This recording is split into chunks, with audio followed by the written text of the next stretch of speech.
welcome to the Wilderness Podcast, your weekly old school Runescape podcast, done by casuals for casuals. Hey, Deagin, you know what episode we're on? 56? That's fine. Oh, shit, I guess I don't really have a sound clip for that. Not this week. No. Okay, yeah, we're on episode 56. I am your host, Dilz, and with me, again, obviously, is Deagin. Hey, how's it going? The going's pretty good. How's it going with you? Yeah, not too bad. Can't complain. Anything exciting going on your end? I guess I'll start with non-RuneScape related. I've played a bunch of A Hat in Time, Stardew Valley, and Destiny 2. So jumping around quite a bit. Yeah, that's pretty exciting, I guess. Yeah, I don't know if I've talked about it, but like A Hat in Time is like a Banjo Tooie-esque game. Collectible type world, roamy type thing. Okay. Cool. Not Pretty bad. good game. Much better than Ukulele. Right. I remember you talking about that. Yeah. I don't remember anything about that game, but It's bad. Don't worry about it. okay. It's Cool. not that. It's nothing to remember. But yeah. That game's pretty fun. Played some Stardew, which is like it's kind of like Harvest Moon, I guess. That game is fucked because I lost a whole day to it. Yeah, that's a really good game. It's a really good side game when you're playing RuneScape too. Mm-hmm. Exactly. I was doing Necreals and I was doing random ass shit on RS while I was playing it. Yeah, it doesn't take too much concentration, and as soon as you click off of it, it pauses the game. Yeah, so it's super nice. Fantastic. It's like the developer made it for RuneScape. I shouldn't say that, but kind of feels it works. like it. But yeah, It works perfectly. Easily like multitaskable game. It's fucked though. I literally like, I don't know which day it was because I've been on strike for 2 weeks and it's probably going to be a week. Oh, you're on strike now. Well, I'm not. The teachers are. But the students are now picketing outside. The teachers went back. They're ready to teach, but none of the kids are going back to the class. Yeah, students don't go on strike. They just drop out. That's the Yeah, difference. fair enough. They just bum around the campus. But so it's probably going to be a third week. But yeah, so I don't know which I don't know which day it was, but I sat down, I got up in the morning, had breakfast, and was like, I'll play some Stardew. I haven't played that in a while. And then next thing I know, it's 9 o'clock at night. And I played it for 13 hours. Whoa, that's damn. Fucked. Yeah, at the end of it, I looked at the time and I went, I haven't done that in so long. So I just Alt F4'd, got up, ate dinner, and just kind of went out for a walk, and then I came back. Just go stand outside for 10 minutes. Just stand outside, have a smoke. Yeah, just absorb some fresh air. Yeah. I went out for a little walk, came back, and then I just found myself playing it again. Another 13 hours? It was 3 a.m, and I was like, oh, okay, this is fucked. I gotta, what am I doing right now? I just, a whole day gone to, Stardew. That was my day. I need to uninstall this game right now. I mean, I haven't yet. I've been playing that shit out of it, but, playing it right now as we speak. Oh man, it's so nice, cause I started off and I wanted to get all the bundles done in 1 year. Cause in Stardew, there's a community center, and in the community center, you need to collect items that have seasonal items. So items that you're farming, or your animal husbandry. So cow milk and shit like that, food you can make. There's mining shit. Yeah, there's a whole bunch of shit like that that's seasonal that. It's been so long since I've played that game, but yeah, that you collect, and you don't have to, but you can put them in the community center. So my goal was to get it all done in 1 year, and I'll have everything done except for one section. Yeah, okay. So it's I don't know, it's fun, but it's pretty similar to Harvest Moon. Yeah, but yeah, and then started playing Destiny 2. It took me 3 days or 2 days to actually play it, because I would install it because it's 32 gigs, and with Canadian internet, when you're downloading something more than 5 gigs, you just go to bed and download it. Yeah. Internet is shit in Canada. They cap us on a daily of 4 gigabytes download. Kind of feels like it, but I downloaded 3 or 4 times, and it just wasn't working. It just kept saying error. I would try and repair. I'm like, okay, this doesn't make any sense. And then I deleted a file, moved it to another hard drive, and then repaired it, and then it worked. So then I started playing Destiny. Story is stupid as hell, but I like to turn off your brain and just shoot shit for a little bit. Fair enough. Yeah, I was a huge Destiny 1 fan. Well, I got really big into that game. Like, I was going out doing the raids every week because they were set. And I had like a small group of people I played with that I just met on like some subreddit. But each expansion came out and you just realize, like, shit, this game's never going to be what they promised, and they're just going to take as much money as possible. Like, I bought 3 expansions in the first year, and they were all just content that should have been on the original game. Yeah.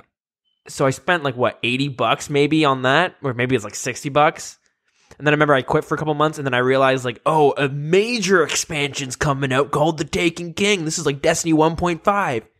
Another fucking $40 for that. And I was like, all right, well, let's get back into the game.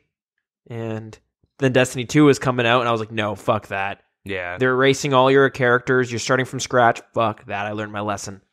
Yeah, so I played Destiny 1 for like 20 minutes at your place. I was like, I don't like when I was like, games. and I'm like, dude, this is the best game ever. You need to get into it with me. And it was a console. That's what killed it for me. The fact that I can play it on PC is why I'm not like into it. It's just, I get those urges to just turn my brain off and shoot shit. And like, oh, maybe I'll get some tokens and better items. Cool.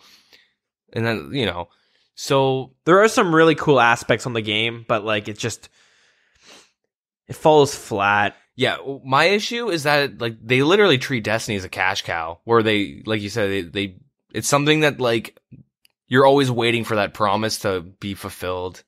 They already have like DLC that's ready. I don't even know it's in the game yet, but it's ready to be pumped in. It's been out for like on PC at least for like 3 or 4 days. It's been out on consoles for like a month. So like, what really pissed me off was the way they did microtransactions.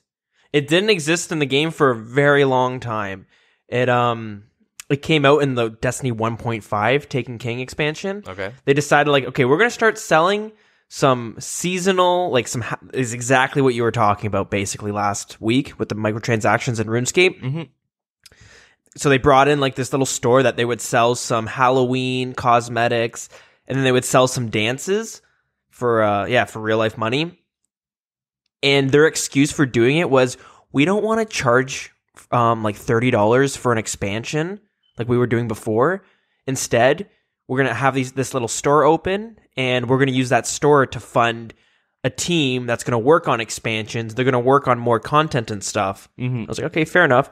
And I've fucking probably spent like $20 on it, man. I feel like I'm a fucking idiot. And then what? They come out with DLC that's worth $20, and he's like, oh, well, people spending $30 on dances and now $20 on this content. Like, they're just making money now. Like, the team that was working on the content didn't come out with like, a new boss or new raids or new weapons and stuff. That team became dedicated to making like holiday events. Oh, okay. And like, and those, they just weren't good, or so, like they were like, I don't know. I ended up quitting again, but I remember just being like, motherfuckers. Yeah. Why did I fucking like, I don't know, enable by spending money? It wasn't good. So never again. Yeah, I don't know. My idea with that game is just play it every now and again. You know what I mean? Like, it's a game where, like you get in that mood to play something specific and you're just staring at your Steam library or something. There are some really cool parts about that game, but yeah, it's almost like a shell. You know what I mean? Like the combat's pretty good, but falls weak in the story and the story's stupid stuff like that. Like the raids were awesome, but the problem is you had 2 raids that you could do for the year. So by your like 30th attempt, you're just like, I could use a little update to raids. Yeah. Okay, we'll bring out a hard mode. Okay, so now all the bosses are stronger. Bigger sponges. They take 20 more shots and they do 10 more damage. Yeah. Some pretty cool, but there are some really cool mechanics there. But do anything fun in the RuneScape world? Yeah, so in RuneScape, I got fucked, kind of, but then I didn't. So okay, Okay, so I'll start off with the good thing and then I'll complain. Just to, Okay. so you guys don't know me as positive. Okay, so I'm killing Nacrials. I get like Nice. 3 superiors in a task. I'm like, okay, this is kind of cool. And I'm playing Stardew at the same time. And, Right.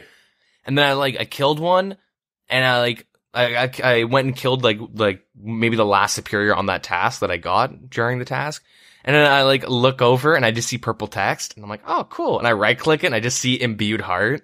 And I was Okay, that sounds about that's the Deagin RNG kicking in. And I was like, oh shit. And I typed in chat imbued heart. Yeah, buddy. Yeah. And then I price checked it. I thought it was like 40 mil, but there's 17. But it's still 17 mil. That gets me my ACB for raids. Yeah, Armadillo crossbow. Yeah, buddy. It's still a huge drop. Oh, it's massive. I saw you post that picture in Discord, and I was like, "You son of a bitch!" Oh yeah. You know how much I could have used a drop like that. I got it on kill count Motherfucker. 73 of the superiors. It's crazy. Um, Some unreal RNG coming in. I have no idea what the drop rate is. Actually, I want to say it's 1 on 1,000, but I'm probably No, I really think it's wrong. less than that, but 500 maybe. I was reading somewhere, and the average, the way it works out, is you should get your first imbued heart with 20 mil Slayer experience. Yeah. So for the Necryarch, it's 1 out of 433. I don't think I think it's consisted based on, so it's based on the combat level of the monster. So a crushing hand, the crawling hand variant is 1 out of 1,369. Okay. So, oh fuck, it's crap. I haven't even sold it yet. The price has gone down. Now I'm looking at it, it's gone down 600k since I got it. This is bullshit. Sell it right now. Yeah, I probably will after we're done with this. But, shit, that sucks. But yeah, okay, so it's 17 mil. Pretty happy about that. And then the Gargoyles came out. So I went and spent a bunch of points after the Necryal task. And I went and got a Gargoyle task. Got my key on the second kill. Couldn't get in. I spent like 20 minutes trying to get in. Couldn't get in. And I'll do it later. I'll do it later once there's a guide out and some dude has the optimal thing. I was watching Bodhi do it. And the fight, I didn't realize the fight was that easy. It looks so easy. You just pray range. You can kind of bug out the melee guy. You can kind of walk into this one corner, and when he comes to hit you, you walk on top of him, and he goes and stands in the corner, but he can't, get out from under you or get you out from under him. But the boss fight looks really cool. Yeah, we'll talk more. We'll talk about it more. Go more in depth in the news section. Yep. But I do want to say the boss fight is fucking awesome. It's really well done. I think it's an amazingly well designed boss. Yeah. Yeah, and then other than that, because of the Gargoyles dropping mithril bars, the boss and just the Gargoyle task in general, my bars, because I have I have probably 6,000 or 7,000 saved up from Blast Furnace. And they went from 806, I think it was, or 860 to 730 when I did a price checking. Oh wow. And so if I'm to sell them, I think I might lose money or break even. Yeah, so I'm just gonna wait it out and hope to God it bounces back. It will. I think it will in a week or two. But yeah, nothing too exciting on RS. I'm probably forgetting something, but I didn't get any raids done this week. I don't think. I have no idea. But by the time you guys start setting up your next raid, I'll be joining you. Oh yeah. I'm getting there. I think I'm at kill count 5. I might have done one, but you're not. It's a less than a 1% chance or a 1% chance to hit the loot table for a big item. Yeah. And then it's a 1% to get the twisted bow. So knowing your luck though, it's fucking 10 times that. Next episode, I'll have do you 2 stream or or 3 something, bows. or are you an Iron Man? Somehow you have the streamer / Iron Man RNG. I don't understand. Yeah, I don't know. I mean, I've done a lot of... Okay, I have really bad luck in every other game except for RuneScape. And even when it comes to... It takes me like I have to download like 100 gigabytes of Destiny to get it to work. You know what I mean? Like games just don't like everything. IRL RNG sucks. Everything doesn't work for me except for RuneScape. Like I have really bad luck and never. It makes up for it. It makes up for it. But yeah, Not bad. What about your week? My week, I don't think anything too interesting happened. Never really does. I've been talking about how I'm getting ready to move. I'll be moving in a couple days, actually, so the house is just in shambles right now. I got boxes everywhere and just fucking, just furniture and objects scattered everywhere. I'm moving while I move everything into the trailer, but yeah, we're getting there.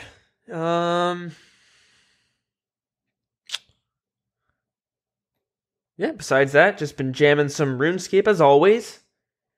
I mentioned that I had like 3 days booked off last week and I was going to use it to move, and I did some moving, but a lot of escape in those days too. Yeah. I saw you on pretty early. Shouldn't. And I was like, shit, does he have work off? And I'm like, oh, no. Yeah. You booked it. Okay. Like I would wake up early, drive my girlfriend to work, and then I would come back and be like, all right, we can get moving, or I can sit back, have a coffee, have a bagel, play some RuneScape, and then start moving. That's usually what I did. Yeah. Yeah, so we got... So, not a whole lot happened, but some nice little things. So I got, first thing, I'm joining you with, being a Kraken pet holder. Got myself the Kraken pet on this week. Damn, dude. Congrats. It's pretty sweet. Yeah, I mentioned before how ridiculous that boss is, so I'm not going to go into it, but it's just crazy how good of money it is and how easy it is. Yeah. Although now that I got the pet, I might slow down on it because it just makes the task take forever at the same time. Yeah, you end up spending like a night just doing one task, and you're like, oh, for fuck's sakes. Yeah, sure as hell feels that way. I got my 85 defense, and I really want to start getting into like bossing and stuff like that. Like now I'm like, this is the time. This is like, I'm kind of ready. I might not have the exact equipment for it, but my stats are definitely getting there. So like when I get like the Abyssal Demon task, I've been spending a lot of time on the Abyssal Sire. Mm-hmm. And I mentioned before how I tried it out and like kind of kicked my ass a bit. And yeah, so I decided, let's figure out these bosses. Let's get good at them and not get my ass kicked every time. So I'm getting better at the Abyssal Sire. And when I first talked about it, I mentioned that it kind of felt like the fight was almost RNG in itself, as in what mechanics and attacks the boss is going to use against me.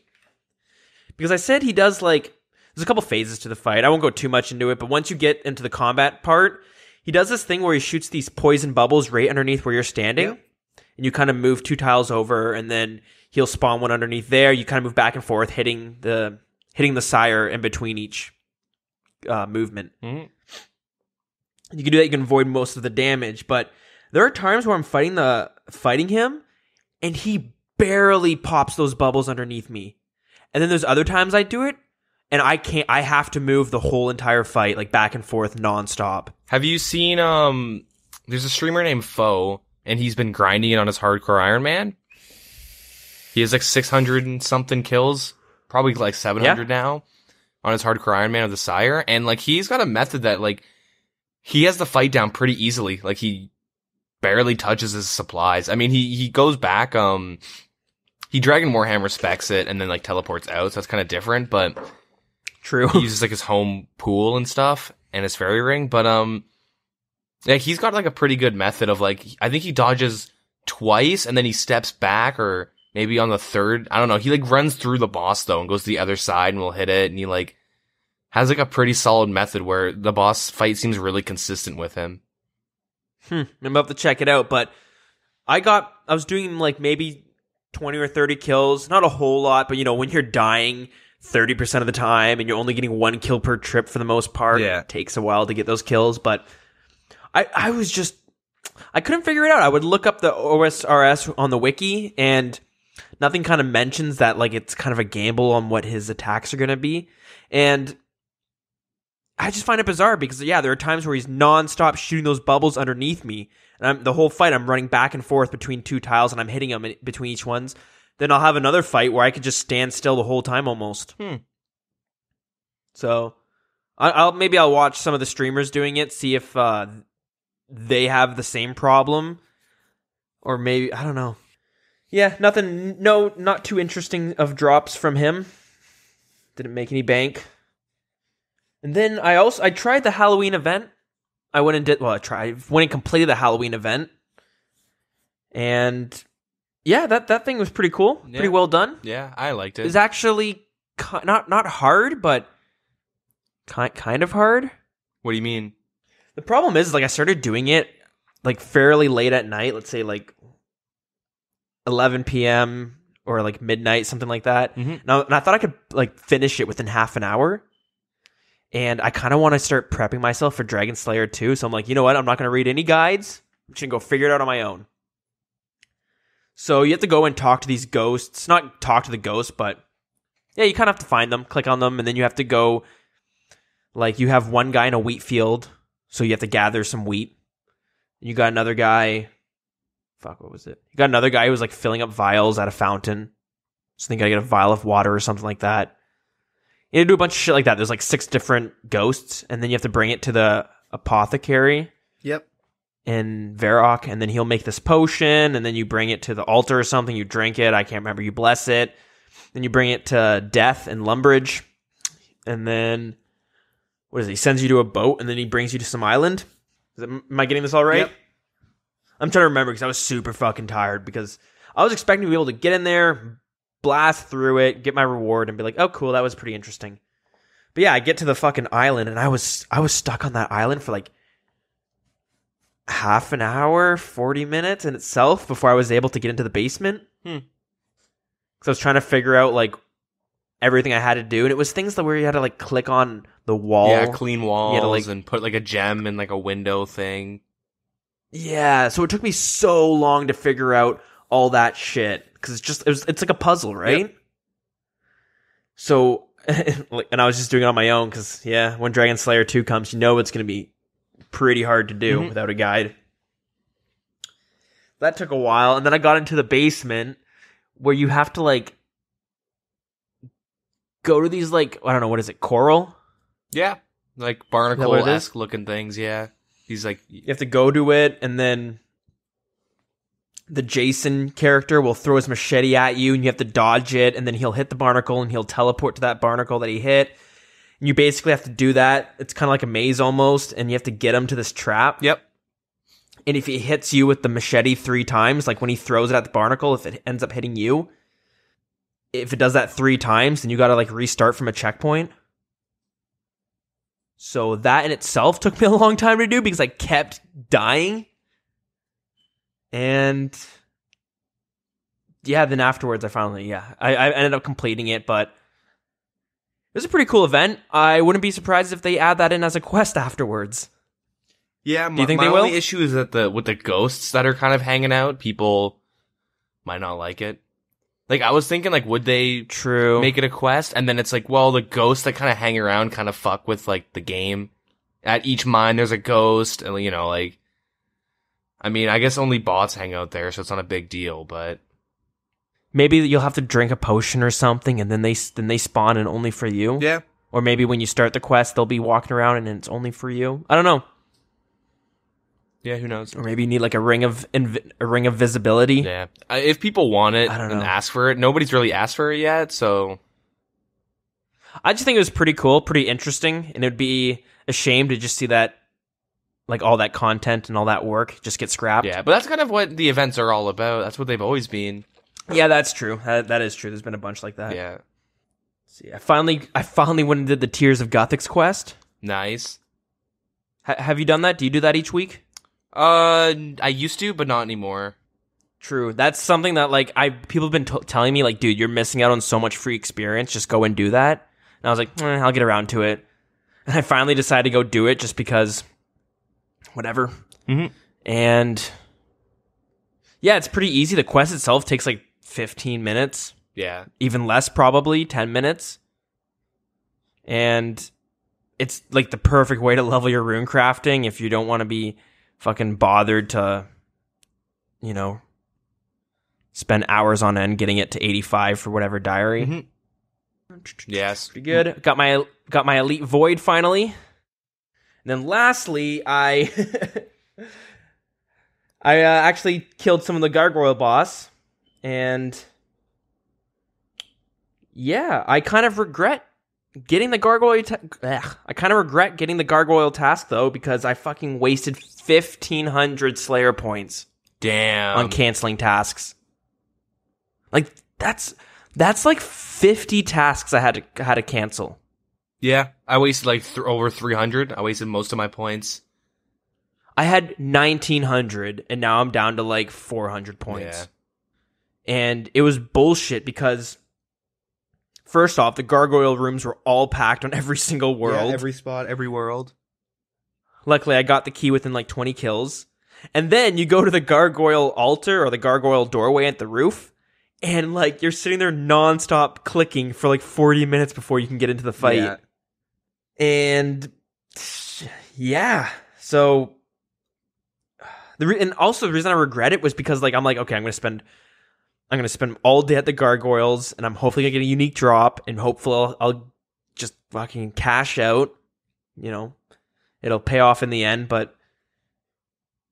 Man, I didn't get any uniques, and then, I don't know, we're going to talk about it later. I guess we won't get too deep into it, but I still have that gargoyle task, because I never completed it. And I don't want to skip it, because I'm like, shit, I wasted so many points on it, I may as well finish it off at the boss. Yeah, I mean, if you canon your tasks, it's more than worth it just for the glittering, or the glitter, whatever it is, concrete dust or whatever. Yeah, I'm at like 50 kill count, and I have a shit ton of that dust, so that's pretty good. But yeah, that's the reason I got my elite void, because I'm like, you know what? I'm going to go kill some Zulrah. I'm going to bounce between that and Zulrah for a while. Yeah, that's basically my week in point form. Yeah, alright, do you want to move on to the news? Oh yeah, let's move on to the news. So, to start it off, we have a dev blog, and yeah, their dev blog's on Wilderness Rejuvenation 2. So the first suggestion they add is, you know, the Chaos Temple, level 38 of the Wilderness. It's near the Lava Maze and Chaos Fanatic. Yeah, and the Chaos Fanatic. Straight by there. Yeah. Yeah, and there's like multi in it. So they want to add the ability to sacrifice bones on the Chaos altar inside the temple for bonus 25% experience gain compared to the Gilded Altar. Cool. Okay. And if you have the Wilderness Diaries done, you can gain an additional 10%. So it could be up to 35% boost on top of the Gilded Altar with the 2 lit burners. Shit. So crazy experience. Right. And then as well, they'd want to add crazy risk at the same time. Yeah. As well, they want to add an NPC that you can unnote your altar or your bones near, like right next to the altar pretty much. And, right, of course. Yeah, so it'd be 50 GP per bone, so like 1.3k for 26. And if you have completed the Wilderness Diaries, it would be free. There'd be no cost to unnoting.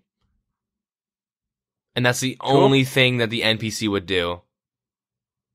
All right, fair enough. So it's not Files 2.0. Wooks won't win again, but don't have to worry about in the next Deadman mode tournament some guy heading over there. Yeah, thankfully they've thought this through. So seems pretty fair to me. I think I can't see too much of an issue with that. What about you?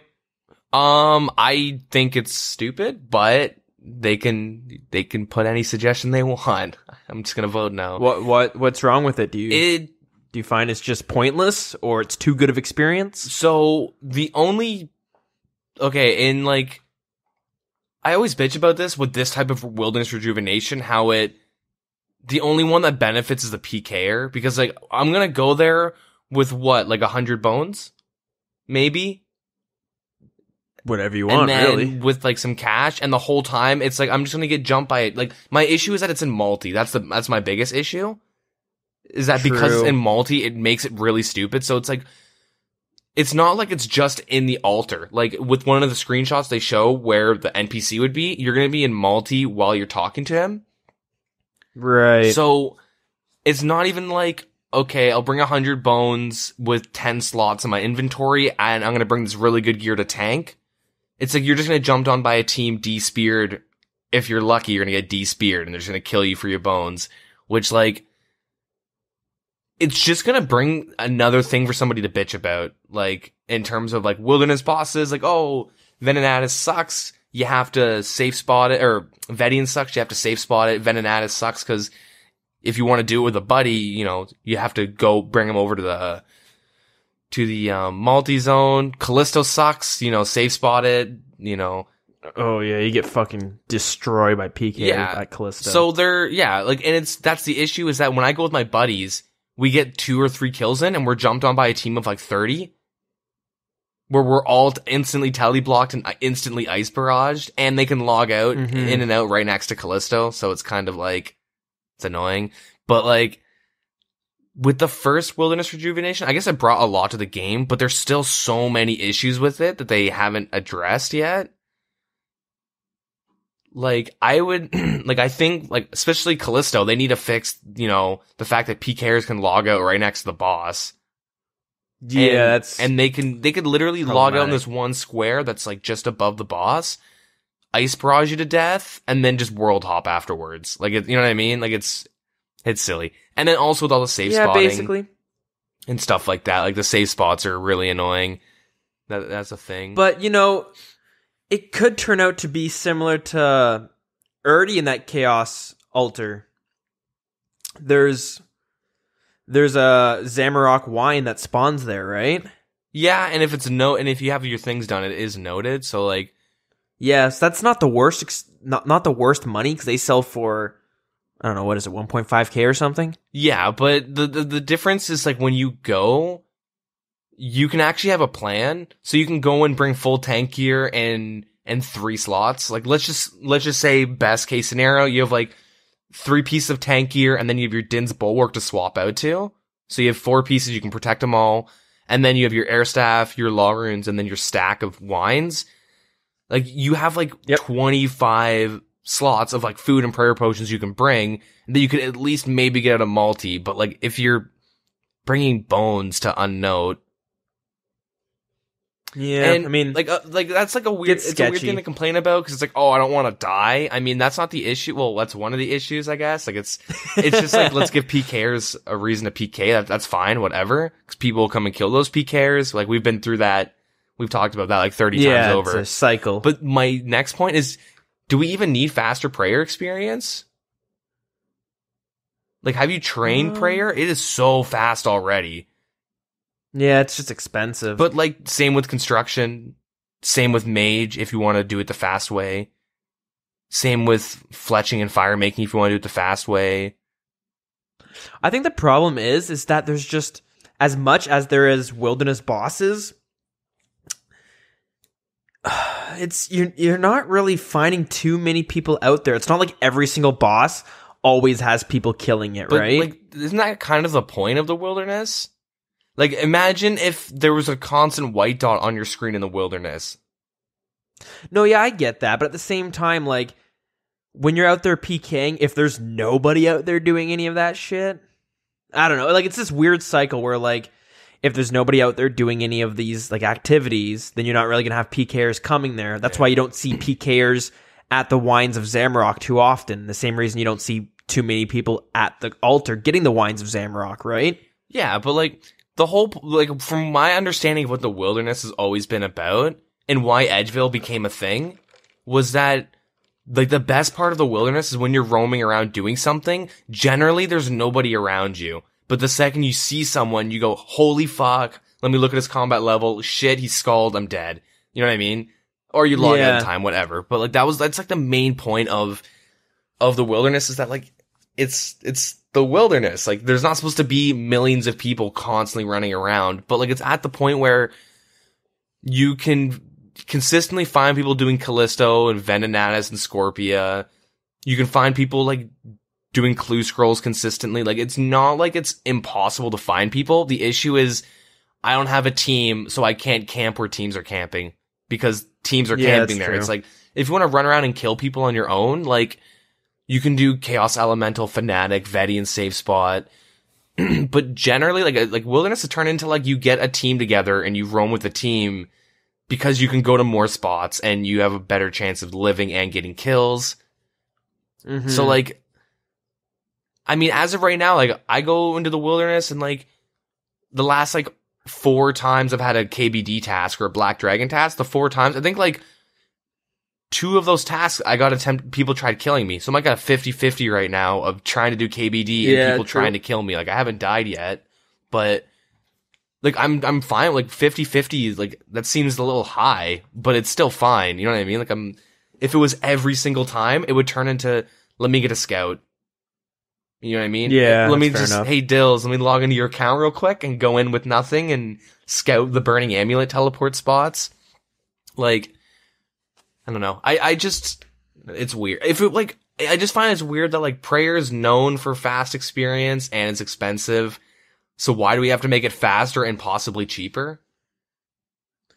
It's just to bring that cycle that we kind of talked about, we've talked about in the past. Yeah, where you're going to have, it might not be crowded with people, obviously, but you know, if you want to be risky and kind of blast through some experience or do it with a clan or something, yeah, I mean, to protect if you find people, the only time you'll like find anyone worthwhile is in the 2000 worlds. Yeah, but like, fair enough. It's the same thing with the skilling the resource arena, right? Like I mean, okay, of course you see those highlights on YouTube where they get like a lot, but generally it's like they make like, you know, they'll get like an inventory or 2 of like crabs or something in a little bit, but like the things like resource arena, I like more because there's more to it. It's not like faster Prayer experience, but this is why it's not broken, because you might be able to die. You know what I mean? Yeah. I mean, I get what you're saying, and I think I agree in the sense that I don't think much action will be going on at the altar if it does come into the game. I have a feeling it's going to be similar to Black Chins, where if you've ever gone Black Chin PKing, it's really not popular at all. Yeah, because it's single combat, and you can just tank, you know, a couple wilderness things. But if you do get the kill, like I feel like the people that die doing Black Chins are like bots. You know what I mean? So yeah. it kind of works like that. But if you're high level, then you have full tank gear with like a shit ton of brews, because you don't need that much inventory space to do the chinning. But that's still like, that's something a solo player can do easily, and that's something a PVMer could do to get good, you know, hunter money and experience. But yeah, like my opinion is if you want to add in things that are going to incentivize people to actually come into the wilderness for random tasks like getting their prayer levels up, I don't have a problem with it, really. Like it's a little bit random. Sure, it might not necessarily be needed, but I just find, you know, it's silly. Like, because, like, specifically because it's Prayer experience. Like, I love the Wilderness Slayer Master. Like, that shit's awesome. I like Black Chins. I like the bosses. I bitch about them, but I like the idea of them. Like, it's a good idea to have bosses in the Wilderness.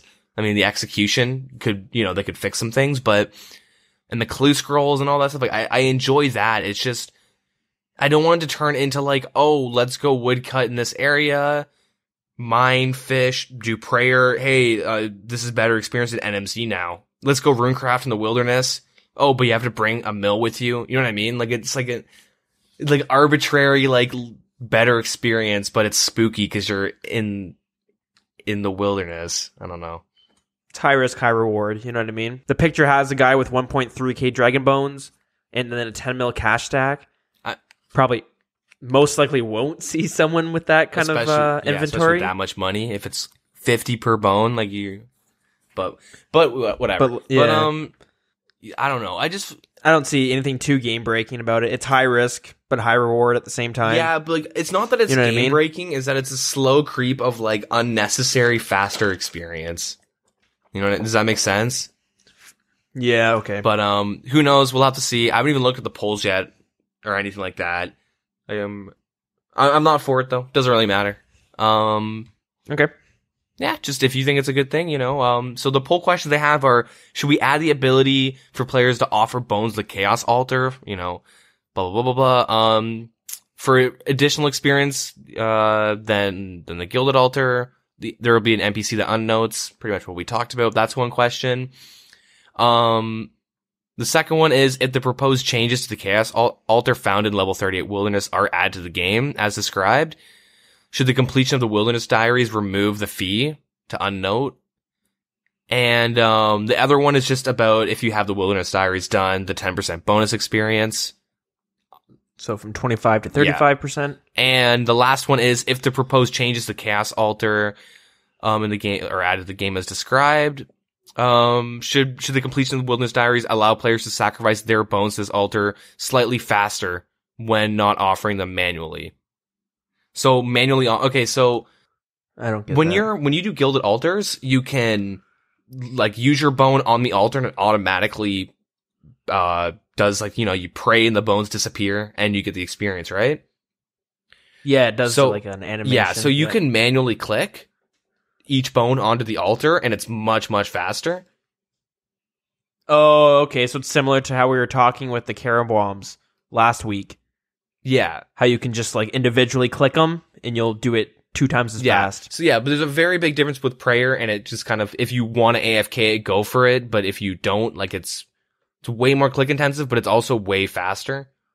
So it's not like you can just, it's not just like the Carom one where you can click like the bottom left one. You have to click each individual bone because it uses that bone you click. Right. So with the Chaos Altar, we didn't actually talk about it, which we should have. It's, if you were to like do the automatic version where you click it once, the bones would be consumed faster. You'd like automatically, it would be a faster experience. Does that make sense? Yeah. So, like, instead of every, you know, at the Gilded Altar for 10 seconds, you'd get, let's say 5. At the altar, it would be like 8 or 7. Random numbers I'm throwing out. But, it would still be slower than manually doing it. And I mean, if you're going to be in the wilderness, you don't want to be AFKing, so I guess you want to be doing it manually just to get the fuck out of there. Yeah. But, yeah, those are the 4 poll questions. For the altar. Yeah. There's a couple more, don't worry. It's not it. I have more to complain about, so it's okay. Mage Arena 2. So they want to bring up the option to get your Mage Cape a bit better. Just because, you know, we have the Inferno Cape and we have the Avas upgrade and like the 99 range cape and stuff, right? That's pretty much an upgrade from the Avas. And and the Mage Arena original cape, like the Mage Cape you get now, like Mage, you get it at like level 60. Yeah, 60 magic, best in slot cape, takes like what, 20 minutes to do? Yeah, and the cape itself was released a long time back ago. when Mage Arena or the Mage Bank was like a popular PKing spot and it was scary to go out and do it. Oh, I miss those days. Yeah, and it's like a little weird, you know, to get the best mage. You just cast a couple spells, and that's about it. You cast a spell, like, I don't even know how many times you have to cast it, but you can get it done really quickly. So anyways, they want to propose the Mage Arena 2. So they say that the Mage Arena 2 is the next step in this mini quest series and offers challengers a brand new best in slot magic cape. They're saying it's going to be difficult. So for anyone that has completed the Mage Arena and unlocked the ability to cast all god spells, the NPC Nickelodeon? I think that's the right one right there. We'll task those with 75 magic and above to track down and defeat 3 brand new bosses found in random locations within the deep wilderness, and only being damaged with specific god spells. Cool. The new variant of the god capes will work like the current ones do with their combinations with the god stabs and spells. There'll be a max cape version of each of the new. And in order to locate the bosses, Collodion will hand players a hot and cold device that will draw you closer to the boss spawns. Using this device will cause damage to you, so you have to not be an idiot and actually figure it out instead of just run north while you left click and then run west. If you take too long to find any of the 3 spawns, they'll be reset and assigned new spawn points. Ooh, what a pain in the ass. So players will want to make sure they come prepared for a difficult battle, and you may even find them using some spells that are common in player versus player combat. Ice Barrage. and taste vengeance and heal, cure poison, maybe some fertilize. Teleblock? Yeah, probably teleblock and ice barrage or something. Maybe some epic Actually, wind I wouldn't be strikes. surprised with an ice barrage, vengeance, and teleblock. Yeah, those are probably like Plus, yeah, I would expect like each of them to do one of those. You know what I mean? Or maybe all of them to do teleblock with like this guy's doing this. I don't know. Who knows? I don't know. I'm just throwing out random shit. So yeah. When you defeat a boss, it will drop a unique heart. And you must defeat all 3 bosses, then take and then take collodion 1 of each of the hearts. These cannot be banked. So once collodion has all 3 hearts, he will upgrade them into 1 god cape for you. This will consume your old god cape and replace it with a newer upgraded version. In order to upgrade another variant of the god capes, you'll have to repeat the process. wow. Yeah, you'll want to be very careful when using this cape. If you die or drop the cape, the magic sealed within it will be lost and the original god cape will be reclaimed. This will not apply to any area that is classified as a safe death. So, wilderness, pretty much, you know, it's to I was gonna say, like, balance it out. Shit, man, if you accidentally die just wherever, let's say skeletal monkeys when you're doing ice bursting. Yeah, that'd be some bullshit. Fuck. Yeah. Falling to another player whilst holding one of the new god capes will reward the killer with a small amount of gold, similar to how untradeable items work. And Fair enough, okay. yeah, so this is the shit I like. You know what I mean? Yeah, you're fan of this? I like this more because it's kind of like what I was talking about, where you know it's a new item that you get. That's awesome, and I mean it is needed for we do need a new cape. I should mention that they show the Sarah God cape imbued. Well, it's I, so I'm gonna say imbued. The attack bonus is 20 magic.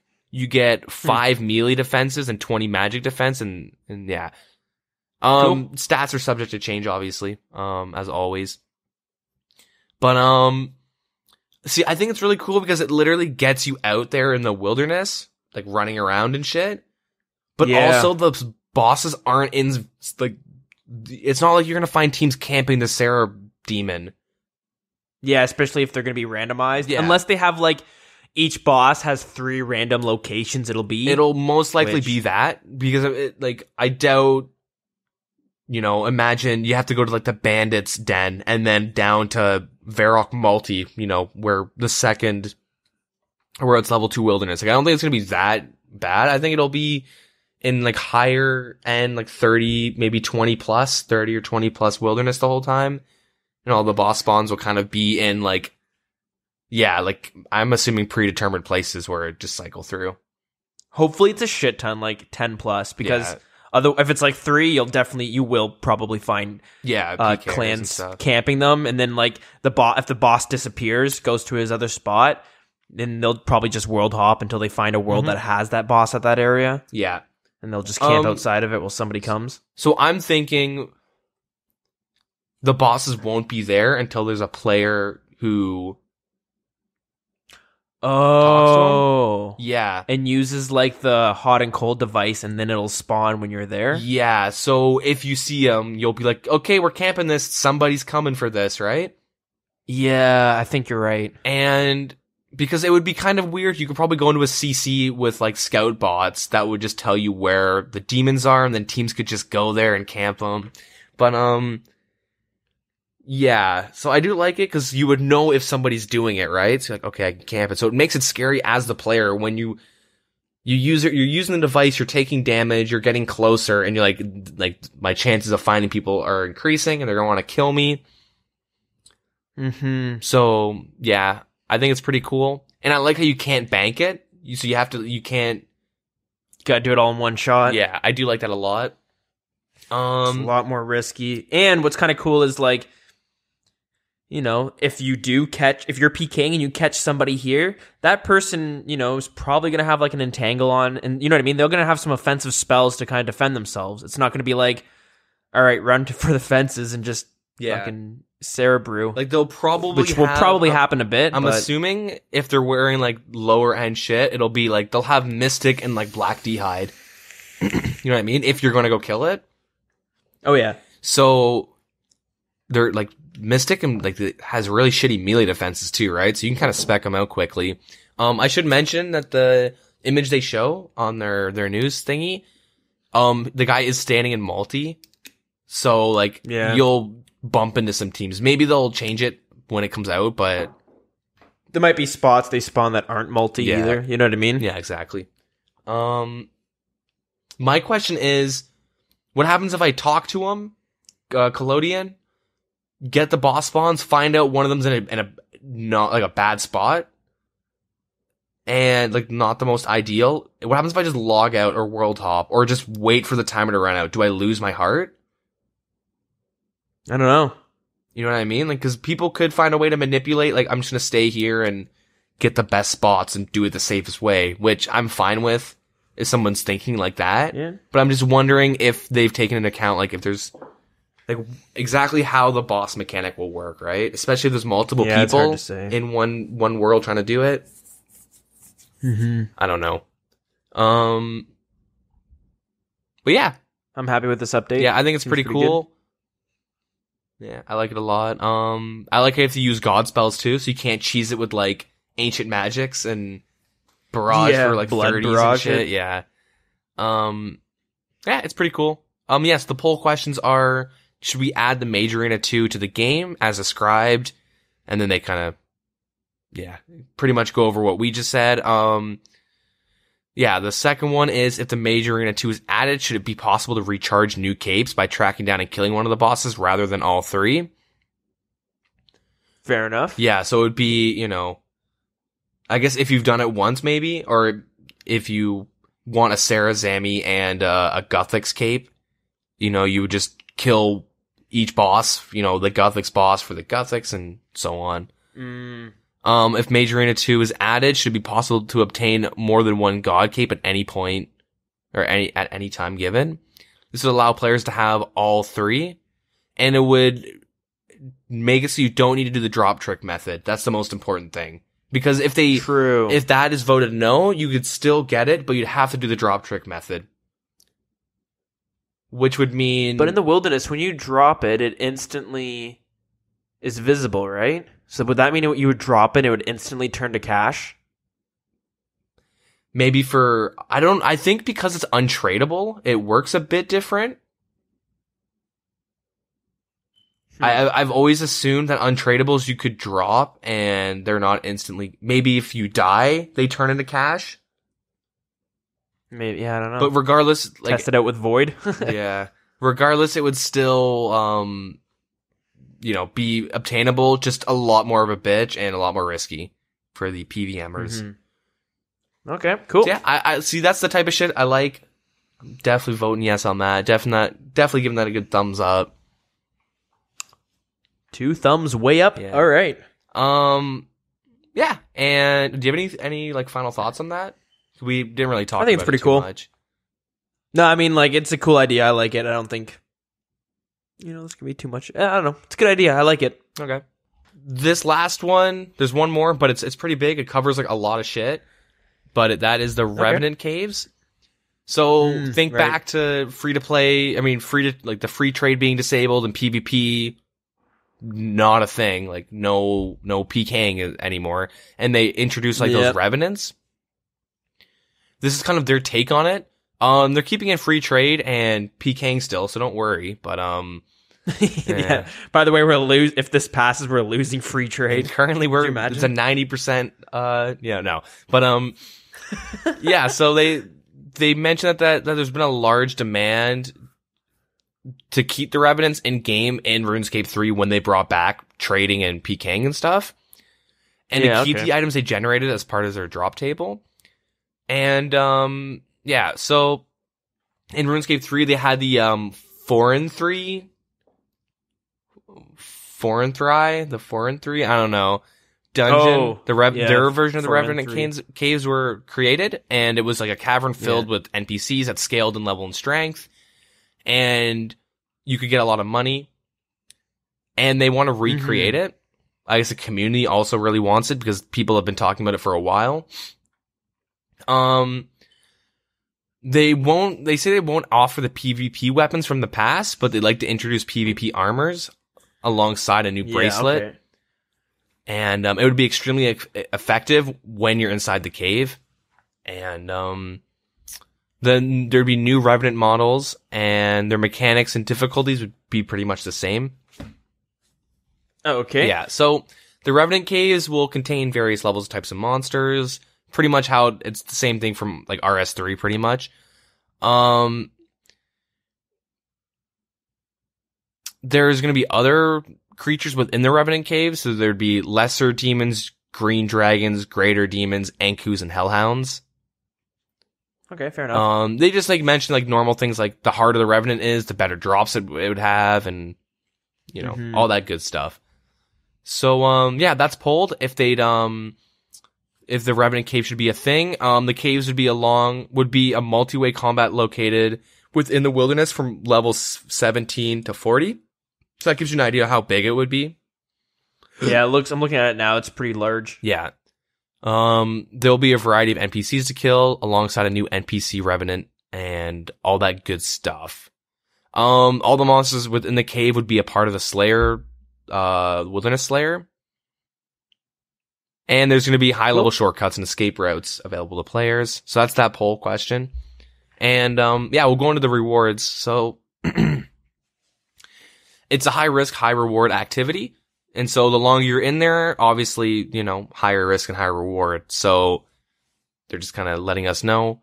With the Revenant bracelet, they want to introduce a new bracelet into the game, which would only be effective within the Revenant caves. This bracelet would offer no stats and will be dropped by Revenants found within the cave. And it is possible to charge this bracelet with the new consumable item, Revenant shards, which would be dropped by the same NPCs. Okay. So once charged, the players wearing the bracelet will find that no Revenants will be aggressive towards them.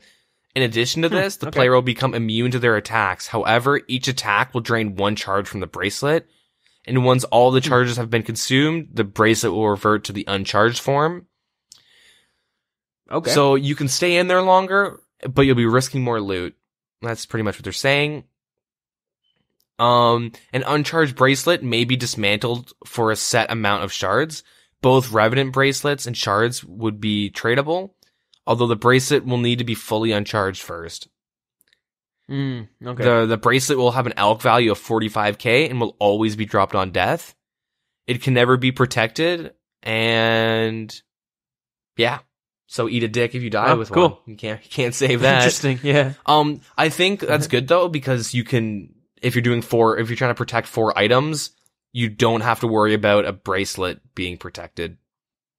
Yeah, okay. It'll allow you to bring, like, you know, some good tanky gear, and you don't have to worry about losing that because of the bracelet. Kind of weird that you can buy and sell it on the GE, but I like that too. Yeah, whatever. That seems pretty minor. Yeah. But okay, cool. Doesn't seem like anything to worry about there. Yeah. I like how they say, like, the risk, like, when they said it was high risk, high reward, I just assumed that the Revenants would do a lot of damage to you and shit like that, and then, you know, oh, PK comes in, I'm low on food, I'm dead. Yeah. I do like how you just don't take damage from them, and you're able to, like, put a bunch of shit in your looting bag and but then it's also multi, and you can be in, you know, up to 40 wilderness. So. Yeah, okay. You're talking about when you have the bracelet on, right? So, like, the risk is literally multi-combat. Also, the better shit is in the 40 wilderness. So, it's nice. I kind of like how that's the risk of it, of just getting caught, I guess. Because you can prevent it, I guess, if you're a good enough player. You'll have a full inventory of food and juicy loot. Yeah, probably like a backup fight, like have some gear to fight back with, kind of. Even, like, tanking gear, right? If you have like some good mage defense gear, some good melee defense gear, and like a bulwark, Serp helm, lots of food, lots of brews. Oh yeah. Yeah. So the 2 poll questions related to this are: if the Revenant caves are added, should a Revenant NPC within the cave have a chance to drop the bracelet? And the shards. Guaranteed to charge the bracelet. You know, the uncharged bracelet and the shards would be tradable. The other one is, if the Revenant caves are added to the game, should all non-Revenant NPCs within the cave differ slightly from their normal versions? similar to monsters found within the Karen catacombs. They would have slightly higher stats and a buffed loot table. If this fails, normal versions of the NPC will still be added.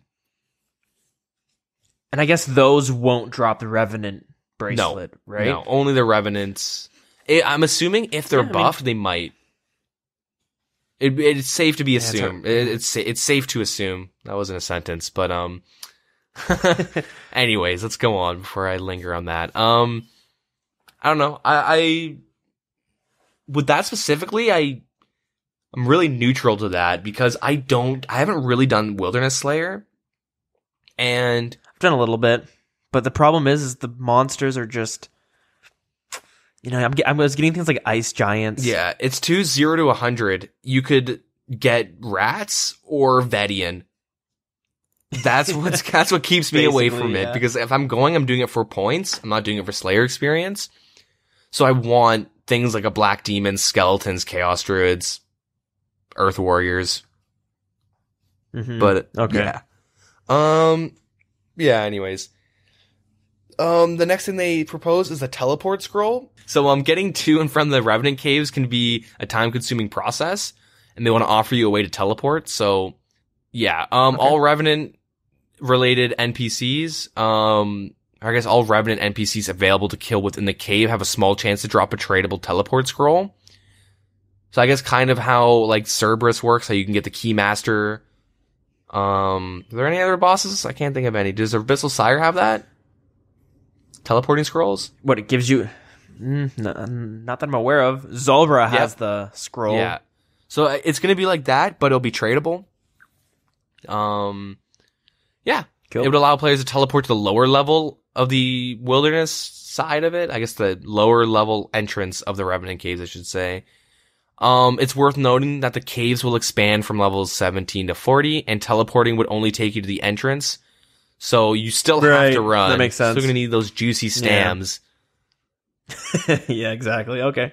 Good Sunny D. But I guess that's Cerberus. But yeah. So the question is, if the Revenant caves are added to the game, should Revenant NPCs within the cave have a chance to drop a teleport scroll?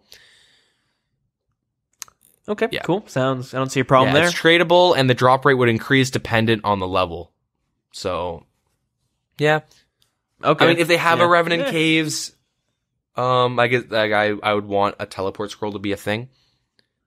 We already have so many teleports, like just into the wilderness itself, between some of the not the barrows. All we need are lodestones between now. Some of the.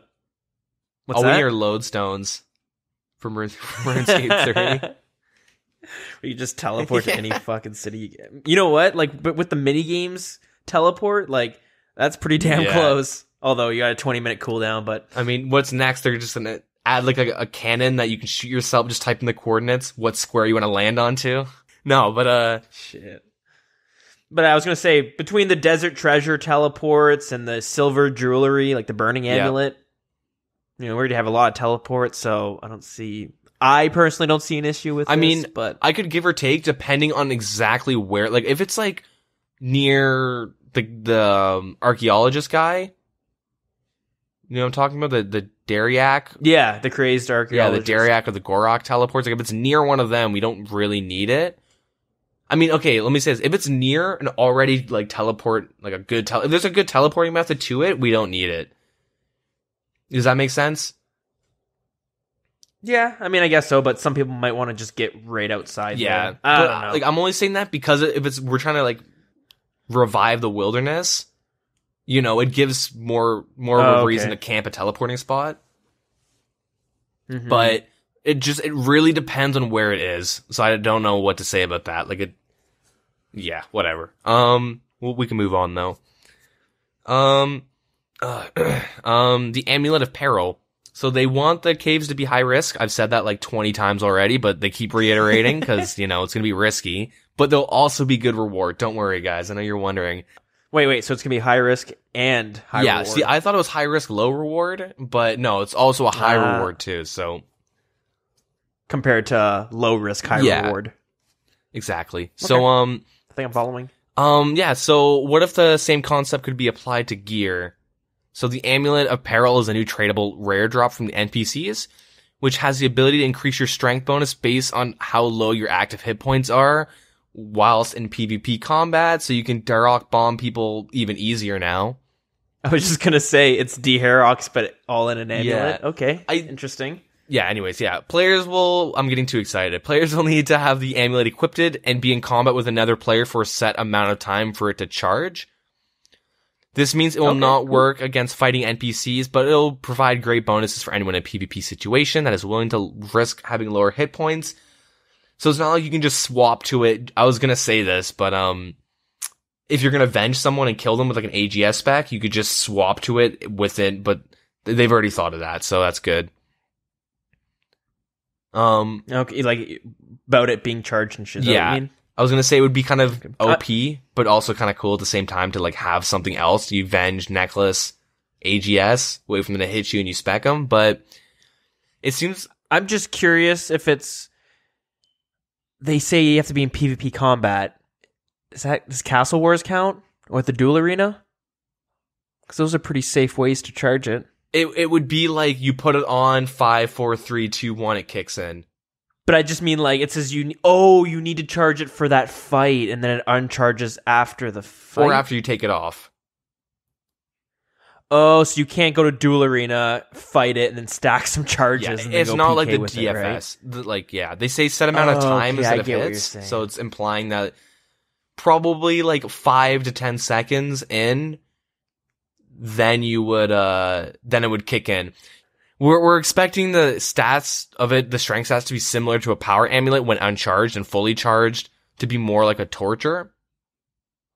So, wait, fully charged as in when you have low health? Yeah. Okay. So let's say you're at 1 health, that's as good as a torture amulet. Fair enough. But I want to see some numbers, you know what I mean? They say it'll be similar to this, it'll be like that. Yeah, so from my understanding, like, the higher hit points you have, the more effective Darrocking is. And yeah, okay. The hit point level. But if it's the same thing with the necklace, like, you know what I mean? You could be like a low level pure and you might as well wear a glory. Or if you're max level, you know, wear the thing. But I think regardless, it wouldn't be super popular. Like, the higher level you are, the more money you're risking. You're generally like no honor tribe rating and stuff like that. You're safe into 112 HP. That's kind of like the ongoing joke for, you know, max combat, deep wilderness. Like, you're just keeping your health as high as possible. Whoever's out of supplies first dies. Generally, if you guys are at the same skill level. Yeah, and you know what? You're mentioning about wanting to see the numbers, because, like, yeah, now that I'm thinking about it, is this a melee only amulet? Yeah. Or will you be getting bonuses? It'll be a melee only. Yeah? Okay. Yeah, it says strength bonus. But there's also range strength, right. So they could always change it and whatever. But I think they're just keeping it with strength because melee is kind of the more beneficial, if that makes sense. Yeah. There's a lot more benefit to using melee as opposed to... I was just thinking for tribe rating, because they're swapping between ranged and mage. I'm just wondering if this amulet will be beneficial for all 3 types of combat as well. Yeah. That's true. In some sense. Or if it's going to be completely useless for the other 2. Yeah. I wonder if there's any defensive stats, but now that you mention it... Yeah, I don't know. Yeah, I don't know. Yeah, that's pretty much it. The poll question is, if the caves are added, should they be able to drop this necklace? It's tradable. Has the ability to increase your strength bonus based on how low your active hit points are whilst in PvP combat. Drop rates increase. The more the reward, you can get it more conveniently the deeper you're in the wilderness, so it's high risk, high reward to get it. Oh, yeah. Interesting. I'm just gonna keep making that joke every time they bring it up. Do you want to take a quick break? Yeah, it's time for a little break. Yeah, we've been in the wilderness a little too long. Getting a little too risky. We don't want to lose our rewards, whatnot. But it's a little too high. Yeah, when we come back, we can talk about the Van Braces, a loot key scroll, and PvP armors. And we have much more to talk about with the grotesque guardians. Much more. So yeah. Oh yeah, that's right.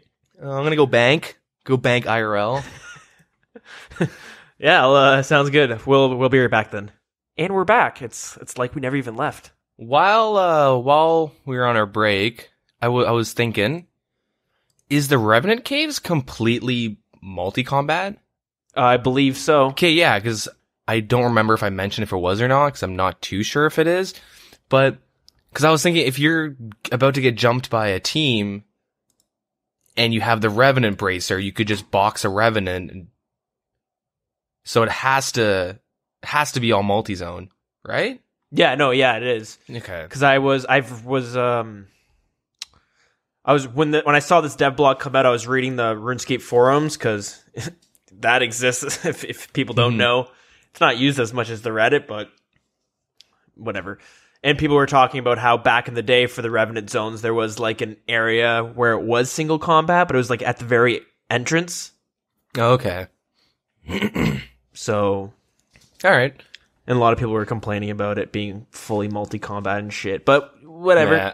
It is what it is. Kind of has to be. If you can just box and log out, that would that would make it a little busted. So, yeah, anyways, let's move on. Yeah, so we got some PvP armor and some Revenant Van Braces, and we got a lot to talk about. So, yeah, we'll just get into it. Oh, we do. So with these Revenant Van Braces, they want to release something that is better than barrel gloves for range. At least it kind of seems like they're saying. So so they say for as long as they've been released, barrel gloves have been the go-to for melee or range accounts, offering unrivaled stats and in both offense and defense, and it's often difficult to choose them over anything else, and in almost all situations they're superior.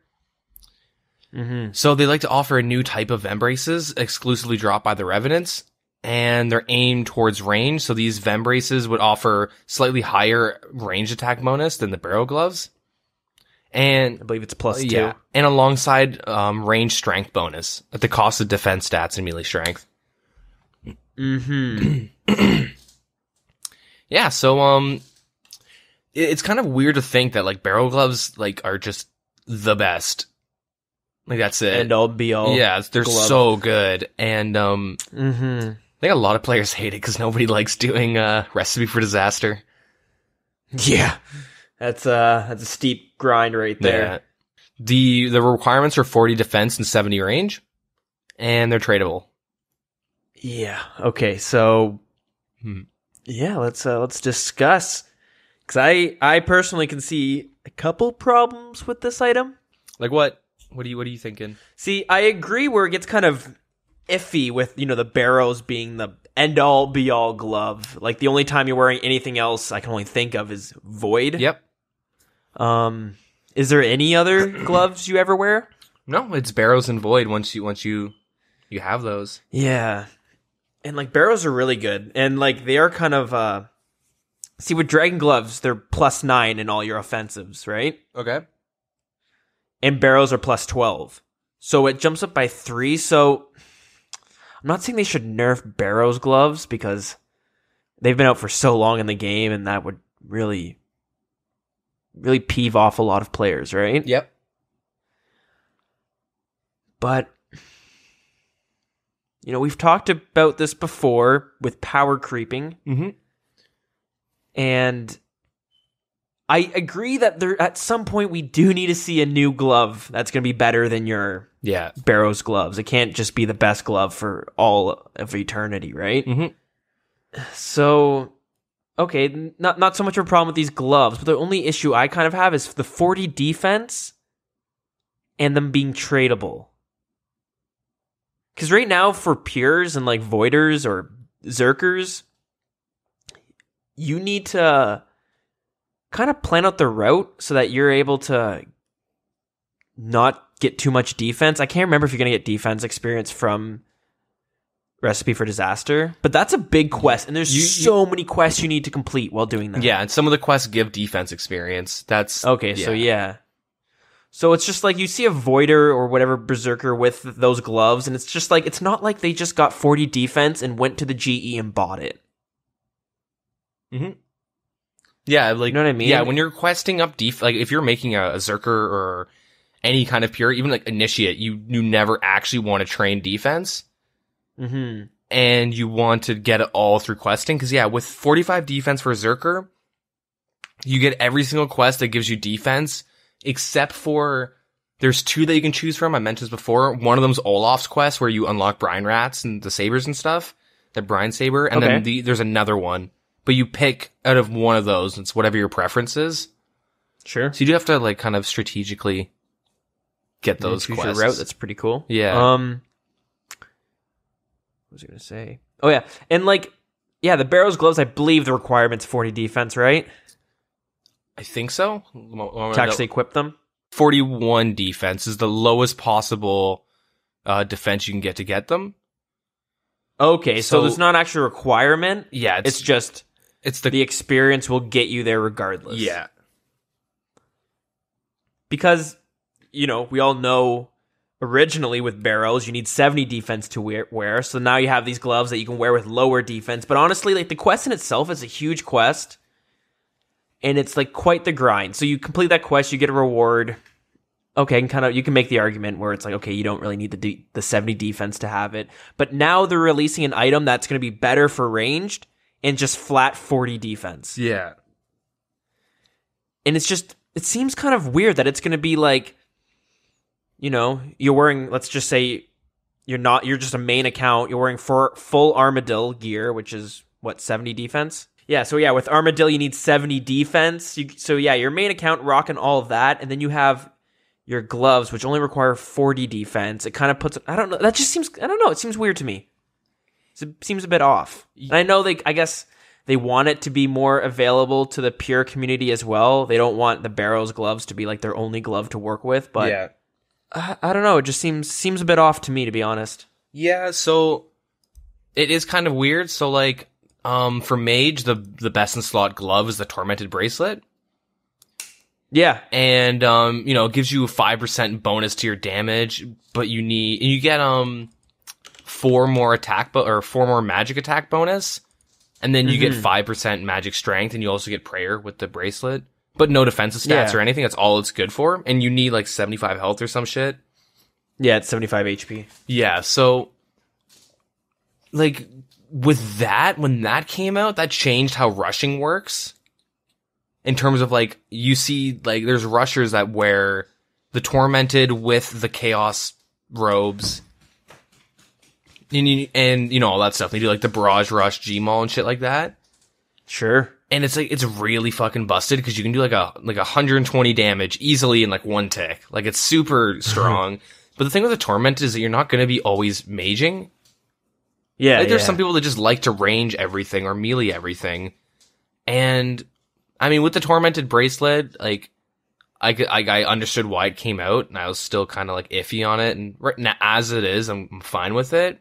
Even though it kind of fucked kind of, like, the pure community a little bit in terms of, you know, getting rushed nonstop, even though that's always been an issue. But yeah, with these gloves, these Revenant Vem braces, one, I think it's a really weird way to obtain them. Like, best in slot range gloves are in the wilderness. Sure. Mm-hmm. And depending on how hard, like, how much is it going to be? Because a Tormented Bracelet is 12 mil. Yeah, exactly. Right. And the barrel gloves are a bitch to get in terms of, it's like a rite of passage for every members player is to get the barrel gloves. Mm-hmm. Like, my first time getting them, it was really nice. And, like, I agree, like, even though it's only 2 attack and then you get some range strength to it, I don't know exactly what damage it would amplify with, like, you know, typical PKing gear. I mean, the stats are subject to change. They always say that, but let's just assume that this is as it is. Like, if it's 1 or 2 damage, that can still be an issue when it comes to heavy ballistic Gmauls and stuff like that. Yeah, everything adds up, right? Yeah, and it takes a lot away from, like, I don't know, like, I think, like, the barrel gloves, like, not like, oh, devalue my gloves, but I think, like, there's a reason why it's so good. And because, like, you can't just go to the store and, you know, you can't just go to the GE and buy it. Yeah, like, you know, it's, like, I mean, it's hard to use a Tormented Bracelet as an example because it's magic, and I don't think anybody likes to just shoot, you know, fire strike at everything or whatever. There's some styles of PKing where you can just go flat magic, but you know what I mean, with the toxic staff of the dead and stuff like that. But I also mean like in PVM. So like when you're doing bossing and stuff, right? Mm-hmm. Or just anything in general, like Slayer. Like people are doing like barraging and stuff for Slayer tasks, but like in general, it's like you quest up, you go through the grind to get the barrel gloves, or and you use that for your magic gloves too, or you drop like 11 to 12 mil on a bracelet, and it's like, so if they want to keep everything in line, they would have to do the same thing with ranged, right? It would maybe make it like 8 mil or something, because it's not like an extreme upgrade, it's a minor upgrade, but like they'd have to keep it pricey, and like I do agree, it's kind of weird. Like one, it's a really weird way to obtain it, in terms of you just grind revenants and you get this gear. Best in slot range. They need to keep it high risk, high reward. Yeah, that's true. That I forgot. So they want to have, I agree, there has to be some good drops that come from it. Yeah. And I do think the drops shouldn't just be Renar seeds, Taurus. It's a shitty way to do it, but like I would love to see these Vambraces on a boss. You know what I mean? Like, how about one of the new bosses they want to make? Why not just save it for that? Like, and it is kind of boss.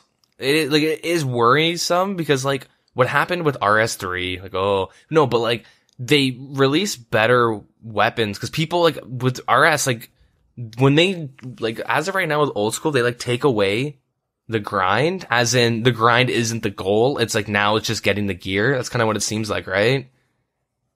Like it's a little bit of both. Yeah, but like for the like back in the day, I was like, I want 40 defense to get rune, and then I could never afford dragon, but I want to get high stats. I'm all about the stats. But now it's kind of like you get 40 defense, 70 range, you get best in slot gloves, and then once you have 60 defense and 99 range, you're like, well, I want better gloves now. You know what I mean? That's kind of just how everybody, like, instead of being excited for the stats, they're excited for the items. And, like, as more and more items come, there's, like, little issues that come up with it. Like, rushing now. I'm not saying rushing's now an issue, or it's 20 times worse. I don't really know. But it is, like, a big deal when like, the fact that, like, barrage is gonna hit so much now, and you see rushing accounts that, like, can easily kill you. They'll get like 30, 40 kill streaks, no problem in Edge. Or in the PvP worlds, because like it's so strong. I mean, they might be risking like 30 to 40 mil, but if you're dead in half a second and they teleport out, it's not a big deal. But in terms of like PVMing too, like these Vem braces, like if you want to only ever do Sarah, you don't need to get barrel gloves. Yeah. Which is super weird. Like But these do have less defenses, but like to play devil's advocate, how do you propose introducing better gloves? Or do you think barrels should just be the end all be all? See, I think like I don't know, it's kind of hard, because when they release better gear, part of me is kind of excited, but then the other part of me goes, fuck, what's coming next then? You know what I mean? Mm-hmm. So part of me is just like, I don't really want these to be in, but then it is kind of weird that barrel gloves are the be all end all, but like I don't know, I'd like to see something like I'm fine with like getting like slightly, cause it's like a very minor upgrade to the gloves, but I kind of want to see like a different way they come across it. That's like my big worry is like, because if it's Revenant, if you're going to be grinding Revenants on day one, I mean, every world will be packed. But I mean, what happens like 3 years from now if the game's still around? What's the price going to be sitting at? Is it going to be like 100K for the best in slot gloves? Because it's like that with the warrior ring and shit like that. How much it gets flooded. But you look at the dragon pickaxe. You know what I mean? The only way to obtain that is in the wilderness from the bosses. Yeah, and it's sitting at 2.5 mil. Something like that. Yeah, like give or take. Like 3 mil or something, dragon pickaxe. So and then you look at the dragon axe. 60K. Which, 60K, exactly. And I remember when I first came to this game and I got probably like 61 wood cutting, and I was like, you know, I'm not going to get the axe right now because I can't afford it. But I was just instantly thinking it's 2 mil because that's how much it used to be, right? Yep. And then I went and checked, and I noticed, oh shit, it's only like 100K at the time. Man. So fuck it, I can afford this. I spent 1.3 mil on my Dragon Axe. No. Yeah. I bought mine a long time ago. I've never sold it. Because if I sell it, No, then I don't. lost like, 1.25 mil pretty much. Yeah, you fuck yourself. But I there. also got a Dragon Pickaxe for technically 1 mil. I got it off a KBD drop, and I split it with my buddy, and I just gave him 1 mil because it was worth like just under 2 mil at the time. Gotcha. Yeah. Okay. And now that's You 3 were mil. Fucking RNG. But like, if it's like the Revenants are like easily accessible, there's gonna be so many of them. Like I was meaning to count the spawns in the cave, but there's like 4, 8, 10 in one area. It looks like there's just 10, couple groups of 10, maybe like a group of 15 to 20, group is like 6. You know what I mean? Like there's gonna be a lot of Revenants, all of varying levels. And it's just gonna like it won't be worth a lot for a long time. Because it's just... Well, I think it's still always going to be worth a fair bit because it's going to be so sought after. The reason the Dragon Hatchet back in the day was worth 2 mil for a really long time was because there's so many people playing and so many people wanted the axe and not as many people were killing the DKs, the Dagganoth Kings. And the DKs weren't as accessible. There was no Slayer... no Slayer... oh, definitely. Yeah, that's a good point. Rooms. Mm-hmm. And, I don't know, like, I just, like, I want to know what the drop rate would be. They do say the drop rate would be dependent on the Revenant level. Yeah. But, like, I do... Similar to the Imbued Heart, right? Yeah, like, so if we're an Iron Man, alright, let's think of an Iron Man. Like, to get Barrow Gloves, like, best in slot, melee, and range gloves, you have to quest a fuck ton. To get the best in slot Mage glove, I mean, that's probably low on your list if you're Iron Man. But you have to get a Zen Knight. You know what I mean? Which means you also need an Onyx, which means you need High Slayer, preferably to kill the gorillas. You need Monkey Madness 2 done. Like, getting the mage, like the best in slot mage glove is way more difficult than the barrel gloves. Oh, yeah. And so if they want to do a range thing, I would like it to be similar to that, where if you're a player, you can just dump a bunch of money into it, and it's, because it's kind of difficult to get, but, with 30,000 people on plus at any given moment, like, you'll be able to buy one. But then if you're an Iron Man, I'd like it to be a lot more challenging in terms of, like, you kill one guy and pray to Iron Jesus. Yeah. Because, with, like an Iron Man, if you're doing any type of Zenite jewelry, like, it is like, you're grinding the gorillas for one, but then you also have to get the Tokul to buy the Onyx, and then you need the crafting level. Like, I'd like something like that, for this Vembrace. Because the way it is now, it gets tricky because there's like an unknown variable, which is based on PKers. Yeah. So like, it could easily be super hard to obtain because there's always PKers the high risk and high reward. So you got PKers constantly coming in there and it's just very risky. But at the same time, if like, as time goes on, it slowly dies down and... Yeah. You don't gotta worry about it. As it becomes like parentheses or air quotes safer to do, that's when you'll still. I mean, there'll always. I still feel like there's gonna be people jumping there, but it's not gonna be like 1 kill and oh shit, I gotta get the fuck out of here. Yeah, I feel like you go to like the 40 wilderness area, and that's where you're gonna find the teams. The question is, depending on how much it is to your. Okay, so if you take no damage in like when you have the bracelet and the charges. You could go in with like, just offensive stuff. You know what I mean? Like maybe even offensive like weapon and like a whip and like d'hide or something, right? You just bring in welfare gear. But then like, the thing is like you could essentially make it so like you're not risking much. I'm assuming because I mean I guess PKers are a variable, but like I don't know. My worry is just kind of eventually like as time goes on, the Vambraces become more and more accessible to get. Mm-hmm.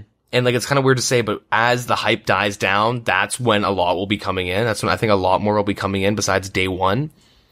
Definitely, yeah. And, I I don't know. I'm kind of worried because I want to know what a drop. Like, they don't tell you what the drop rate is. Yeah. If it's really, really high drop rate, I'm more inclined to like it because then that means it's going to be worth more.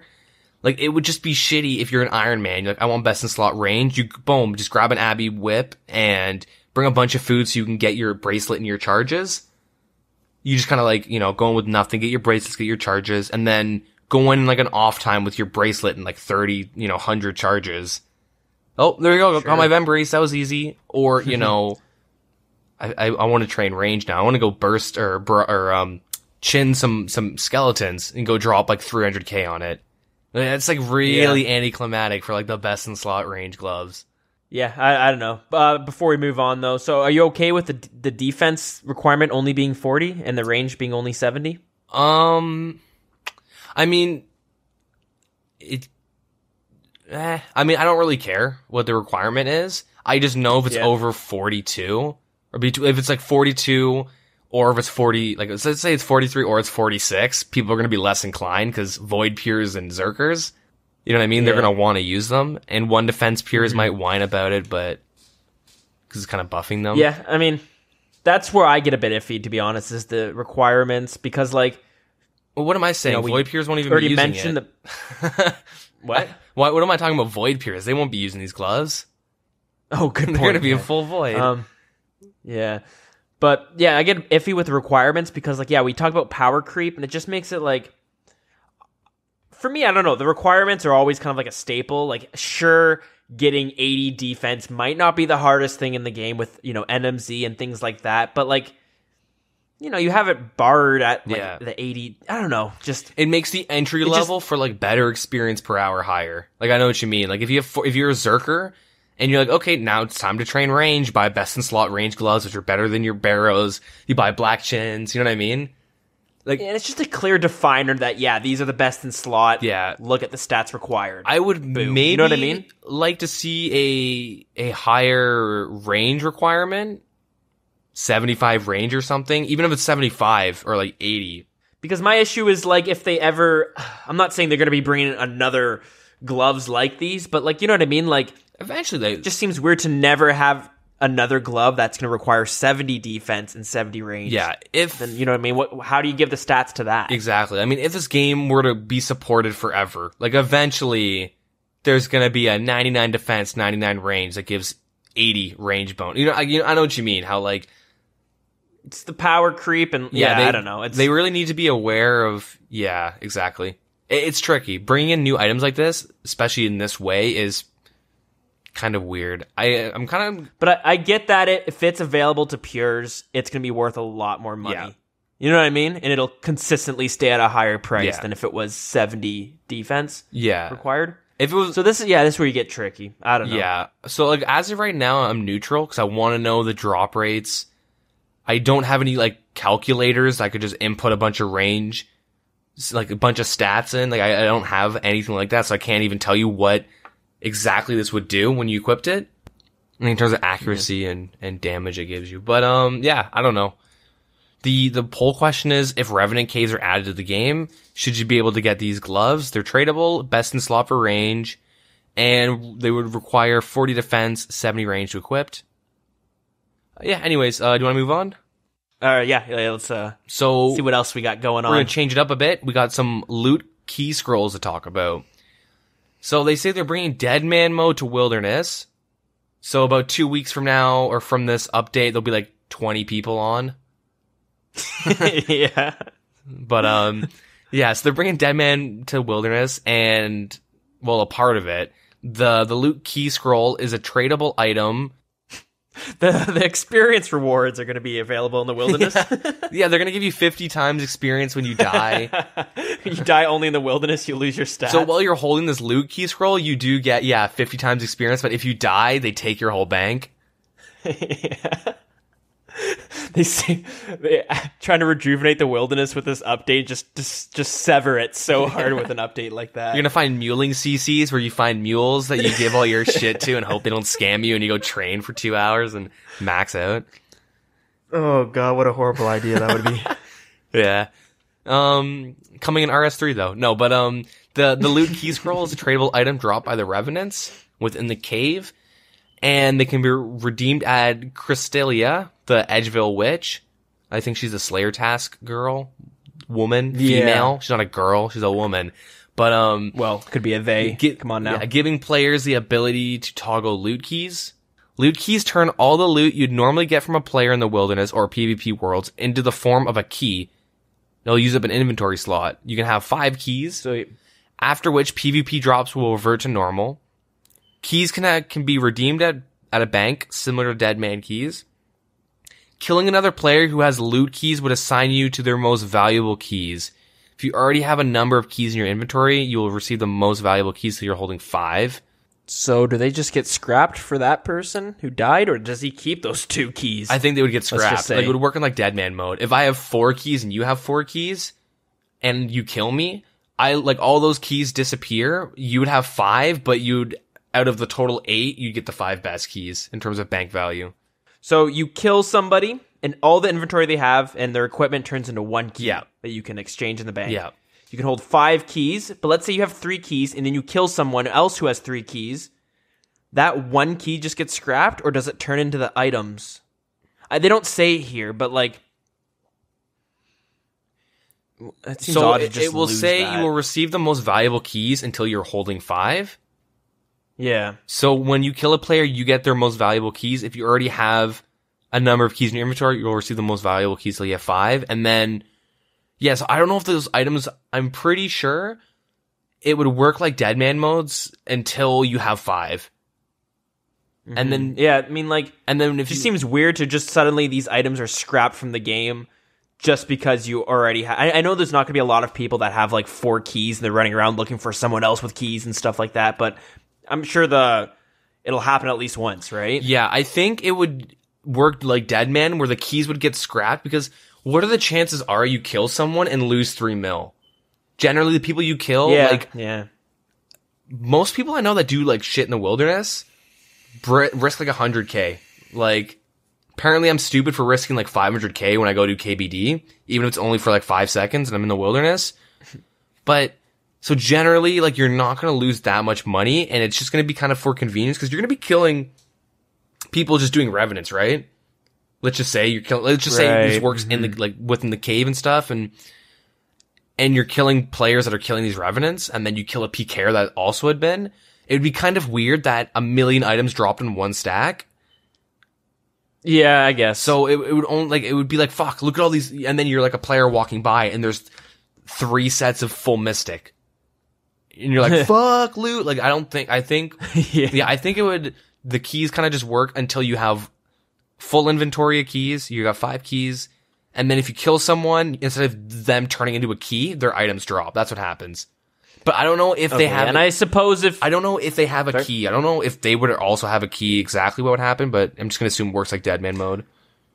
Yeah. I suppose if have 4 keys and you kill a guy with 2 keys, you're not going to be super butthurt at losing whatever the loot was in in the shittier key, because you've already made bank. Yeah. And clearly you're going to be, if you're got enough money where you don't have to, for me, as soon as I get a kill, I'm running to the bank as fast as I can. If you're killing 5 people in a trip, you're set, so don't worry about losing 50K, you know what I mean? You're getting those kills. So they say with their intention of loot keys is to allow players to have enough supplies after a kill to take all their loot and get straight back into action without rendering them as valuable or vulnerable by taking up inventory slots. Which is really true. If you see Deep Wildy PKing or at all, it's they kill one person, their inventory is completely filled, they have 1 or 2 brews, and they're running home. Yeah, that's true. And especially, it definitely would be very stressful. So I kind of like this idea. I think it's pretty good. I mean, I don't see any issues besides that one I mentioned, but that's a very small, it's something minor they would have issue. To specify on exactly how it would work. Yeah. And I think it's just knowing exactly what would happen is preferable. It wouldn't really sway my opinion one way or another. But, okay. Yeah. So their question is, if the Revenant Caves are added, should the NPCs within the cave, the Revenant NPCs, have a chance to drop a tradable loot key scroll? And they can be redeemed at Crystalia, the Edgeville Witch, giving players the ability to toggle loot keys for any PvP kills. Seems pretty fair to me. Yeah, drop rate would depend on the level of the Revenant, high risk, high reward, and yeah. Okay. I wonder how much the loot keys would go for, because I do think, and are they stackable? Not loot keys, the loot key scrolls. I wonder how much they would go for, and like I want to know the drop rates. I just want to know like a general idea, even if it's like the highest guy is 1/100. Okay. Because like then it gives you a better idea on what the value is, because clans for sure would be taking 5 loot key scroll, or they would be using 5 and redeeming them, and then when they go out, like they're gonna be like a sought after item. It's gonna be something I don't think they'd be 1K unless it's a 1 in 5 chance to get, right? Oh yeah, and it's something that I'm like, let's say I don't PK too much, but I'd definitely be like, why not pick that up? You know what I mean? Like, it's just something to unlock sort of deal, right? I would like it to be more of like what I'm saying, I don't want it to be meta to have to buy these in terms of because they're so expensive. Like, I would like it to be like, you buy it when you're going out with a clan and you're going to be fighting high priority targets like Black Chinners or Bossers or whatever. Like, I don't know. Sure. Instead of like Edgeville Pures, now I guess it would take out loot bots and stuff, but you know what I mean? Like if like a level 60 Edgeville Pure is stocked up on these, all of them are, like it would kind of give you the idea of how much they're worth, right? Yeah. Because, well, yeah, you get all their sharks and shit. I mean, it's super, super convenient, extremely convenient. Like I do think if you kill someone, you're entitled to all their shit. But I don't want it to be meta where like I log into a pure and go, fuck, I forgot to get my loot key scrolls. Let me go back to Edgeville and buy to Grand Exchange and buy 100 of them or something. Redeem them at the Witch. Is that how it says it's going to work? Because I was under the impression you'd buy 1, similar to how you unlock your prayers. With the new prayers that came from the raids, you'd buy that scroll, and then suddenly you unlock the prayers forever. I thought you get the scroll and you'd unlock the keys. Oh, see what I was thinking the exact opposite. Each scroll you could redeem at the Witch, and you would get that scroll would turn into 1 key possibility. Because it says once you obtain the once you have the loot key scroll, it gives you the option to toggle the loot key. Right, so you're probably right. Which That now would. that you mention it, though, I do not. It's not out of the realm of possibility for it to be the way you're talking. No, I think you're right, because if it's a toggleable, I don't know. Wait, I'm actually really. Let me just go over this. But both ways are I can see both ways being a possibility. Yeah, I think you're right. Yeah. Okay. Yeah. So I was under the impression that each scroll was 1 key, but it seems like. Because it says, within the poll question, if the Revenant caves are added, blah, blah, blah, blah. The loot key scroll can be redeemed at the Witch, giving the players it just gives you the ability to toggle loot keys for any PvP kill. So, like, it doesn't say, like, you get, like, it doesn't specify anything. It just says you get it and you get this. So it's safe to assume that, like, you just get a new toggleable option. It's funny though. I reread it, and it doesn't say that it doesn't work. It does not work the way that you said it worked. You know what I mean? Like the way they worded it doesn't really specify entirely one way or the other. You can kind of assume it's going to work the way that I thought it would work, but I went back and reread it, and I was like, I could definitely see them meaning it to work the way that you want it to work. Yeah. So, but just to cover all bases, whatever. If it works the way, if it's a one-time use, then you can assume that the drop rate's going to be really high, and it's going to be worth a fuck ton. Like, it'll be worth like 20 mil, like 10, 20 mil. Yeah, I think it'll be similar to the prayer scrolls for the raids. I mean, Preserve is like 50k, and Rigor. Oh yeah, that's Rigor and Augury are like 60 or like 20 mil. One's 20 mil and one's like 60 mil, I think. I think Augury's 20, Rigor's 60. But it would definitely be worth like quite a bit. And like, I'm not too sure like how I would feel about that. Like, okay, which way would you prefer it? Would you prefer it to be like like you use it and you get the ability to get 1 key? I don't know. Because I'm like, I can see pros and cons to both ways. So, because I'm looking up the scrolls right now, and like for the prayers, you got the range prayer, which is 62 mil. Then you got the mage prayer, which is 12 mil. So there's a big difference there. Yeah, it's 12 mil. And then you got the preserve, which is what? Yeah, 50k. But I don't know how much it would drop to. That's the thing. I don't know how sought after it would be, because you buy it once, boom, you got it forever, right? Yeah. So I don't know. I'm thinking it's that. I'm kind of thinking it's a one-time use thing. Yeah. Because they don't specify it's a 1-to-1 ratio, and they would kind of have to specify it, right? If it was like that, and they just say you unlock a toggleable ability. So I'm pretty sure it's a one-time use, which would make it like pretty expensive, because if it's a one-time use and you get it forever, like every pure is going to want that, because you never have to worry about loot bots again or looting. Yeah, exactly. That's the big thing. You never have to worry about looting. You could rush somebody, kill them, and teleport out, and you got their shit. Generally speaking, yeah. Yeah. And just at the same time, if I killed someone in Edgeville, I don't have to worry about like picking and choosing what I can loot. You know what I mean? Yeah. So, and getting rushed while you're doing it. So like it's yeah, exactly, which has happened to me twice. Yeah. So like, it benefits everybody who PKs. Benefits rushers and just seems pretty good to me. I don't see too much of an issue with it. Yeah, like pures. Like it literally benefits everybody being a one-time toggle, but it would also be like really expensive too. Unless they made the drop rate super low, which I think is the stupidest thing ever.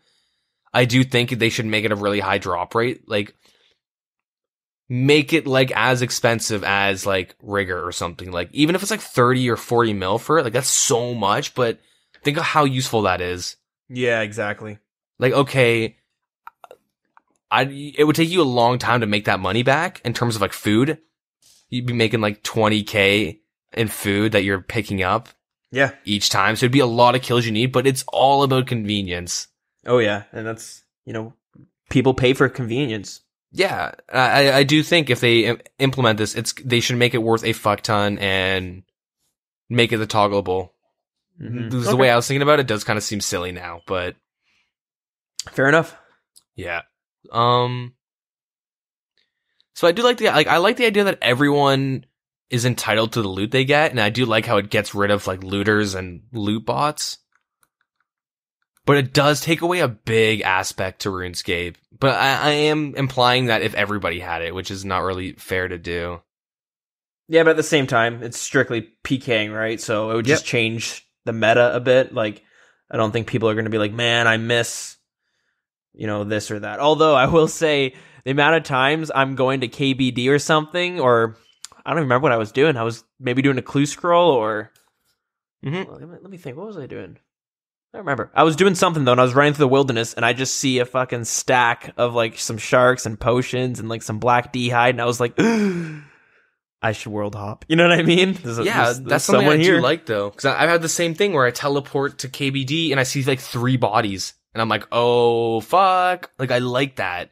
Yeah, because it kind of adds that, like, it's as if you're in the wilderness IRL and you see some bear tracks on the ground. You know what I mean? Like, oh shit, somebody was here.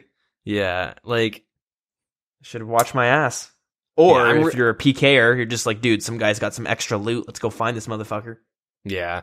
I'm really iffy on it, because I do like, if you're going to have 5 keys on you, or like 3 keys, you're probably going to be in a clan. And they're going to have 3 keys, and it's just going to make clanning and teaming much easier. Hey, when you go kill Callisto PVMers, you can now kill 3 or 4 groups at a time, instead of 1 or 2 and then banking, like. Yeah. And it also, like, this is going to be a weird thing to kind of rag on, but it kind of kills like PKing YouTubers in terms of like, oh my god, it's an Abbey Whip. You know what I mean? Like, when you see that Abbey Whip on the ground. That was actually something, when I read this, I thought the exact same thing. Like, yeah, there's a few times where I've killed someone, and then you see the gear. Like, I killed somebody, and they were wearing a Torag's helmet, they had a Carol's crossbow, and they had a Torag's legs. And I killed them, and I was like, oh, whatever. But picking those items up, I was like, ooh. Like, it added so much more to it. You know what I mean? Yeah. And like, but I guess you could get the same feeling doing it at the bank. You know what I mean? I'm sure it would just change to that where you check and you're like, oh, there it is when you unlocked it at the bank. But yeah, see, like, I don't know though. Like, I do think like if you're watching like a highlight in terms of like, in my opinion, like if you're watching a highlight, it's definitely more interesting watching a dude go, holy fuck, that's an Abby whip or something. Let's loot and get the fuck out. yeah, now it adds an extra 2 minutes to the video when they have to walk to the bank and open it there. You know what I mean? Yeah. I mean, yeah, like if they cut it out, but like, I mean, like in terms of like, it's nice knowing, oh, is he smited or did he just fake me out? Did he just drop prayer and fake me out? Or did I actually get that smite and get that AGS or whip or something? I just think like that, instead of like, we got the kill. Like, okay, you watch like a dead man mode video, right? And you watch like, say, Torvesta kill, get 5 keys. And then it's like, here's a big reveal, and it's all the loot at once. And he goes, oh my god, 200k, bonk loot, mate. Bloody hell. Like, yeah. Insert British accent that I can't do. Better than me. And, but then if you compare that to like, just someone like Amenity when he's PKing, or Torvesta when he's PKing. I don't know many PKers. I don't, you know what I mean? I'm very limited on who I watch. But, like, for me personally, I do, just from a viewer standpoint, like, I enjoy watching somebody die and watching their items stack up and seeing purple text and them freaking out while they pick it up. As opposed to, like, they're in a bank and they, like, click a button and then there's just, like, numbers there and then they go and freak out at what they get from a bank. Does that make sense? Yeah, no, I feel you.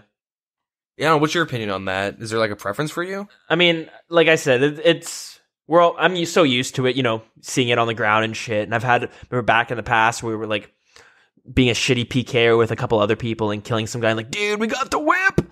Yeah. But at the same time, I don't think that's going to like getting the keys. I feel like it'll just shift to like that feeling will now happen when you go to the bank. Yeah, that's true. And I mean, so it's hard to say. I really don't know what people's opinion would be. Be kind of cool. You guys could let us know. Just the Discord or YouTube comments, like whatever. Just let us know what you think. Cause like, I don't know, some people might not care. Some people might think that they're both interesting. I've always just found the loot being more interesting, but because the only reason I'm bringing this up is because viewership is super important for games and growing in popularity and not stagnating and dropping. You know what I mean? Like the most popular games are the games that are the most interesting to watch. Like League of Legends, PUBG, like CSGO, like they're all really popular because it's easy to watch on YouTube or on Twitch. And like RuneScape pushes, like when they do like Deadman mode or they do their PKing or their tribe raiding tournaments, you know what I mean? It's all based on like PKing. So that's kind of where they want to draw on their viewers and they want to make it like as interesting and exciting for everyone to watch because then it gets you to play it and stick around, et cetera, et cetera.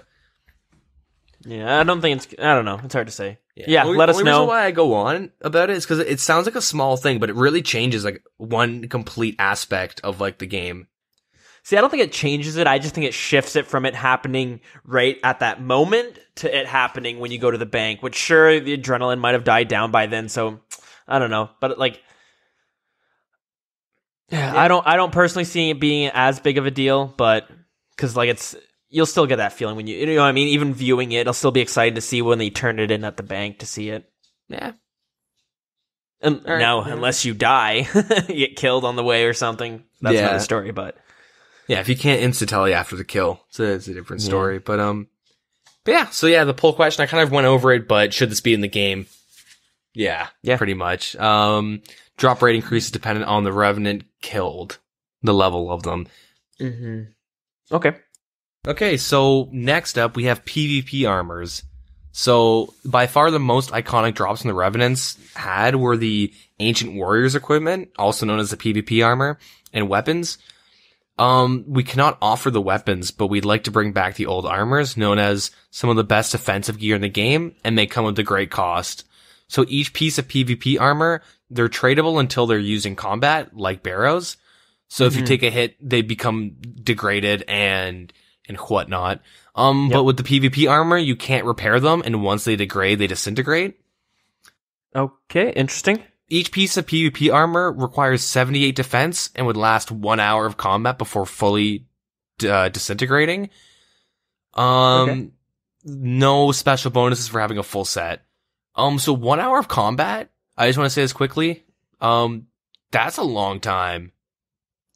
Yeah, it's fairly long. I think Barrows has 15 hours before it's completely gone? Yeah. But yeah, 1 you're hour. You're using that all the time. 1 hour for PvP. Like, how long is a PvP? Like 5 minutes, maybe? You can get like 30 fights at max if you're death matching and you win them all. Yeah. Like 5 minutes, exactly. right? That sounds like that's kind of pushing it. Yeah. But, so yeah, 1 hour of combat, but yeah, let's go into what they're actually offering for gear. Yeah, so there's quite a bit. So yeah. we got some shit pulled up for you guys to give you some comparisons, but yeah, let's go through all of them first and then we'll talk about okay. Yeah, so there's 4 sets. So one set is Vesta's chain body, or the Vesta set. They have the chain body and the plate skirt. Yes, 2 pieces there. Okay. That's a melee set. Yeah, they have Statius, which is helmet, plate, body, legs. Morrigan's melee set. They have a coif, body, and chaps, and then Zerial, which is 3 pieces. Yeah, hood, robe, and like robe top and bottom. Yeah, Vestas and Statius are both melee. Morgan's obviously is ranged, and then Zerial's is obviously magic. Yeah, so I don't want to talk about every single stat for every single piece of gear. No, let's just talk about.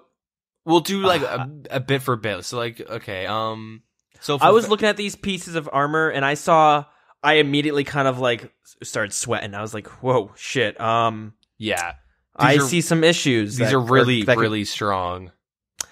Yeah, so for Vesta's chain body, the best comparison I found was the Bando's chest plate. Let's just go the melee sets. So Vestas and Statius, they both offer offensive stats as well as defensive stats. Yeah. But Vestas offers more offensive while Statius offers more defensive. So with Vesta's that being said, Vesta's chain body is better defensive wise than a Bando's chest plate. Okay. So it's got like an extra 30 on stab, an extra 40 on slash, an extra 40 on crush, 3 magic, and then 13 range. -3. But like that's still quite a bit, right? So like 120, 131, 145, -3, and then 140. Like sure, for defensive stats, yeah. like that's still like really, really high, and it has offensive stats. So that's what really stood out for me, because Bando's already has the melee strength, right? Mm-hmm. That's what makes it so good. Yeah, the high defensive stats, but also the melee strength. Yeah. So Bando's offers a +4 in strength, the chest plate. Yeah. While the Vesta's chain body is offering 6. Yeah. Plus, it gives attack bonuses too. Yeah, exactly. It gives, bonuses to your accuracy. So that's kind of, in my opinion, that seems pretty major in terms of stats. It is ridiculously good. Mm-hmm. Ridiculously strong. Like, now let's compare the Vesta's plate skirt with the tassets. Yeah, so tassets are known because it's like one of the few legs that give strength as well. Yeah, but, before the obsidian armor that was released, I believe it was the only gear that gave a strength bonus for your legs. Yeah. So the plate skirt has like an extra 10, maybe 15 on stab, 40 on slash and crush. This is the same. Wise. Yeah. Imagine attack. No. The same magic defense, and then it has 30 or something on range. Mm-hmm. Okay. And then it has 1 extra melee strength, so it has 3 melee strength on the thing. Plus, it has attack bonuses too. And so wait, what does the tassets have? The tassets have 2 strength. And so that's 1 extra strength. Bonuses. Okay, yeah. So there's no attack bonuses. So this does have the accuracy as well. Yeah, like so strong. These are so good. I don't think they realize how good this is. That's fucked. Doesn't seem fucked? Okay, if you're fighting someone with a Vesta set and you don't have a Vesta set, or you don't have any of this PvP armor, you're fucked. Because you're pretty much fighting someone who's got better than Bandos equipped. Yeah, it is pretty damn strong. And now quickly we'll touch on the Statius, because the Statius is better defensive wise, but also offers offensive stats as well. The offensive not as good, but even the plate body is still better than the chest plate. Yeah. And the Statius plate legs are holy shit. Sorry. And then the Statius plate legs compared to the Vestas plate skirt is very similar offensive stat wise. It's got the same melee strength and just like a little bit less slash accuracy by 2, but the defense is more for that as well. Yeah. And then the Statius full helmet, I don't think it has better melee strength than the Nietsnot helmet. It's the same, but it has it has better like attack stats. And it's got like more than double the defensive stats. So it's pretty strong. And then we'll go to Morgan's real quickly. So the ranged variant offers no range strength, but offers, just the ranged. Just offers. Sorry, 1 second. Let me pull this up. Do you have the Armadillo pulled up? Yeah, I have it all pulled up. Okay, yeah.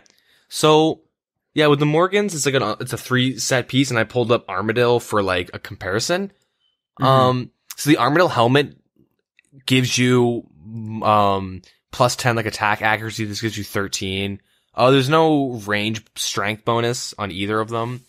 But, so there's nothing there. Yeah, defensive stats wise, it gives like it's a little bit of an upgrade. Okay. It's a little bit, not really, kind of. Like the stats are like pretty similar. Some are lower, some are higher, but the coif is a bit better. And then with the leather body, so comparing it to the chest plate, it's got like a little bit more accuracy on it. The defensive stats are like a little bit better. When I say like a little bit, I mean like around 10, like, give or take 10, like in terms of it being better. Yeah, no range strength on any of the pieces. So, and then with the plate skirt, it's pretty much the same thing. Like I've been saying, it's like the stat wise for the range equivalent are like similar to like full armor. Yeah, okay. It's a bit better, but like just pretend it's like full armor. Like the stats are like a little bit better for everything, like Yeah, so a little bit better than Armadillo. Yeah, more accuracy, like give or take 10, but yeah, not as big of a jump as the melee gear. So there's that. And then do you have Zuriel's pulled up, like the comparisons? Yeah, so I don't know what to compare it to. I brought up Mystic Robe. I should probably get Arams, right?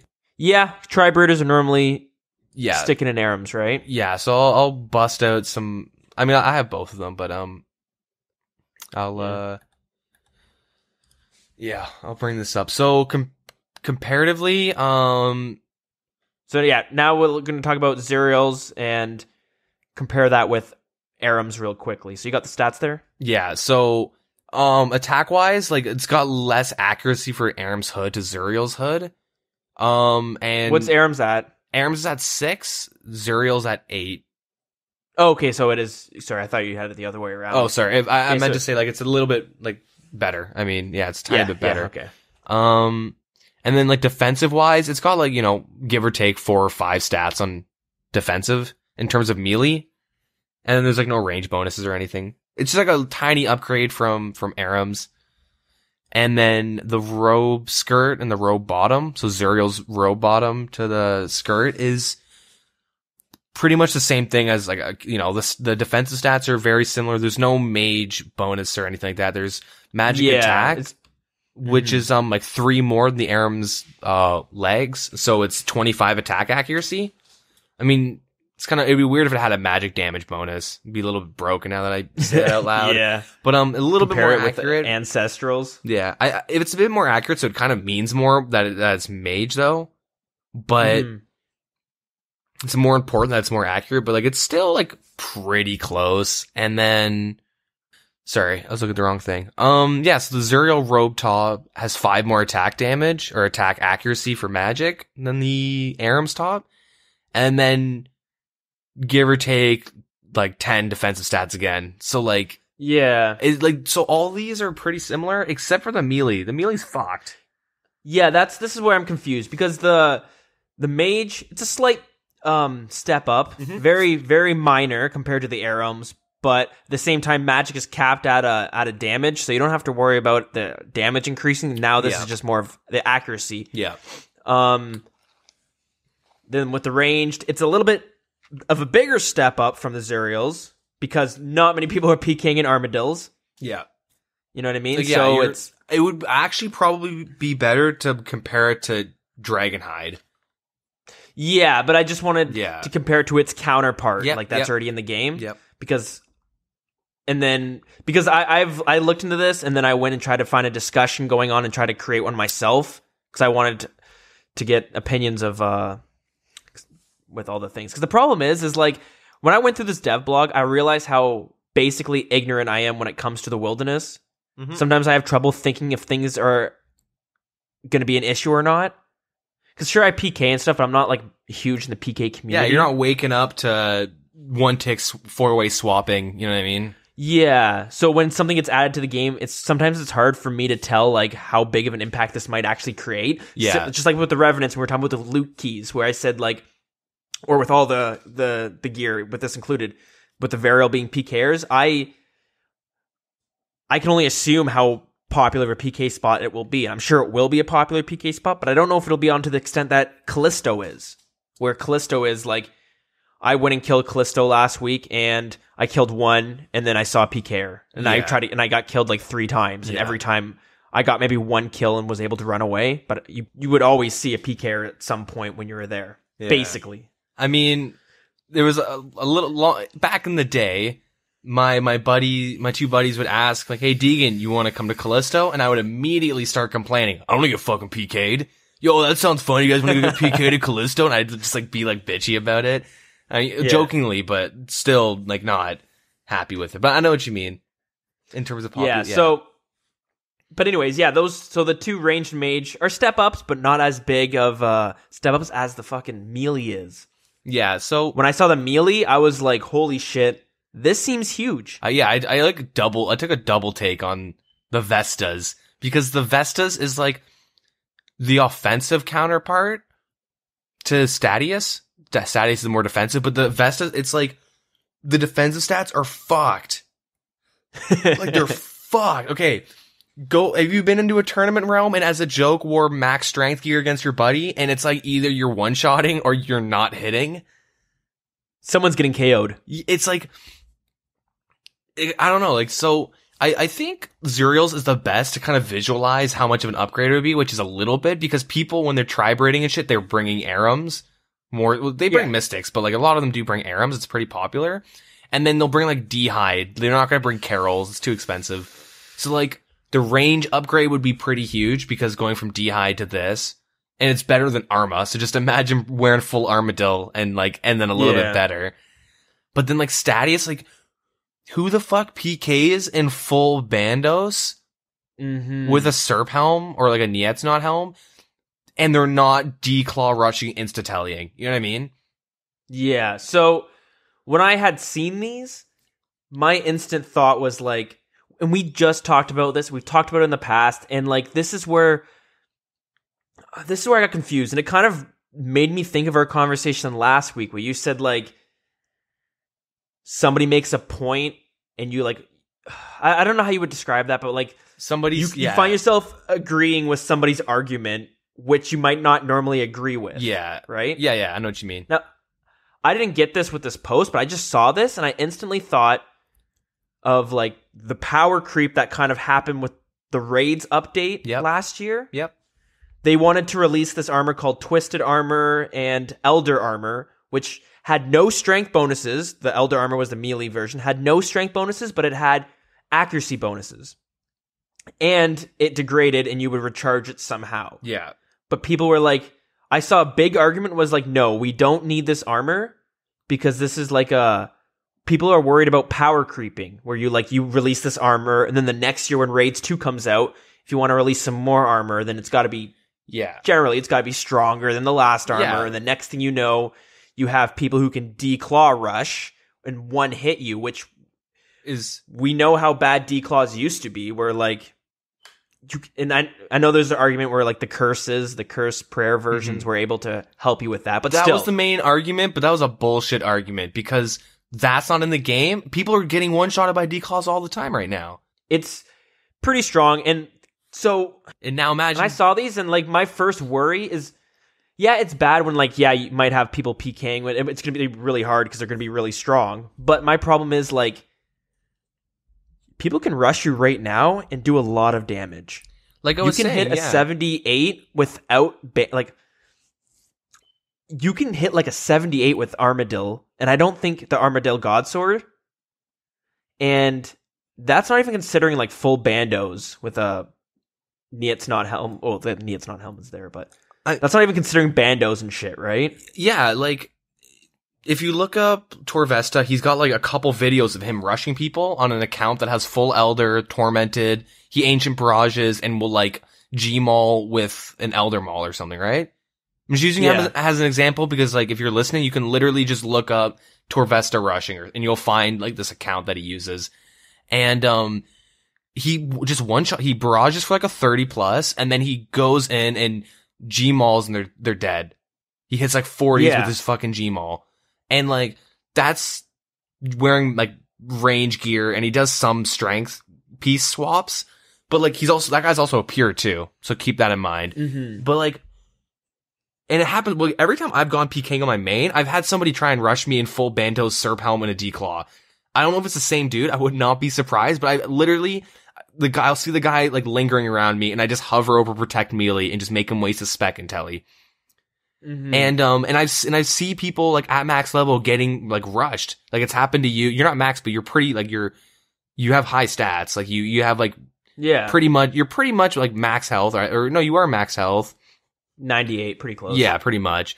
But, like, shit, you've been rushed out before, and it's like... Yeah, I've talked about it. I've been rushed out, and I think I've been rushed twice and lost, an Abyssal Whip. Yeah, and like, I mean, we don't PK that much, but like, from our experiences, we've like, okay, like when somebody rushes you in full Bandos and a Declaw, I should say this, it like, you can counter argue, I'll just anti-rush him, you're not gonna anti-rush him, but I'm gonna anti-rush him, and I have a chance to PK 30+ mil, between 30 and 40 mil.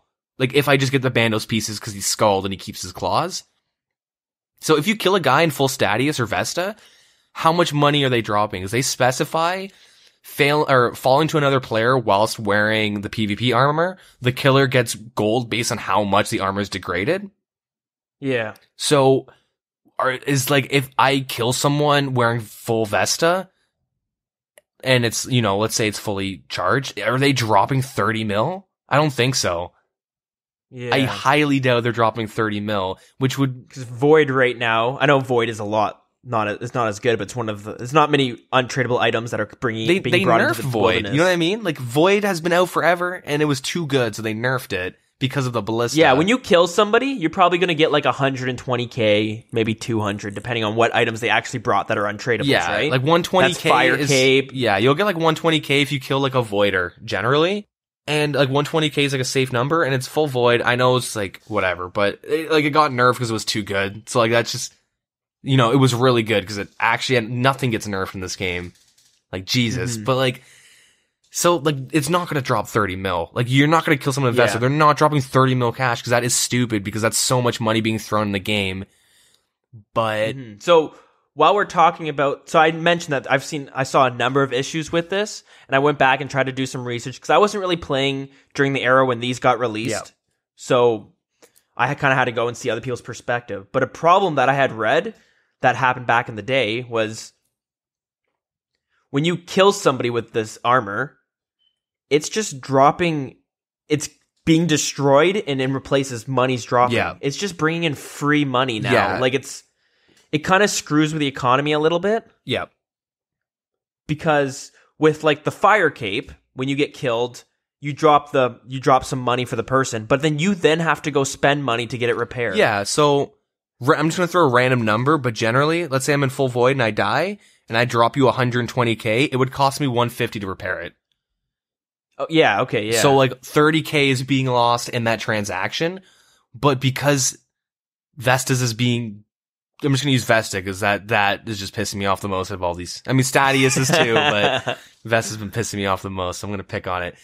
Like, yeah, like you said, like you get it from a monster drop or you buy it from someone on the GE and then someone kills you and then that's money being generated into the game, which I don't know if you guys remember. Was never originally there. When Zalra comes out and slowly everything like money, like the economy kind of gets inflated. Like there's a lot more like resources being put in the game, plus alching is a thing too. But like a lot of money gets put in the game, so like a lot of like high tier items got pumped up in value. And then they nerf Zalra, and because Zalra was bringing in so much supplies and like money into the game, that like everything crashed pretty hard. Dragon Bones died, like they dropped hard, like seeds and like everything like crashed in price. They went down because like shit just wasn't being brought into the game. And if Vestas and like went down or went up in price? Things were going down. What? Wait, why would they go down if Zalra's getting nerfed? Because Zalra gets nerfed, so these items.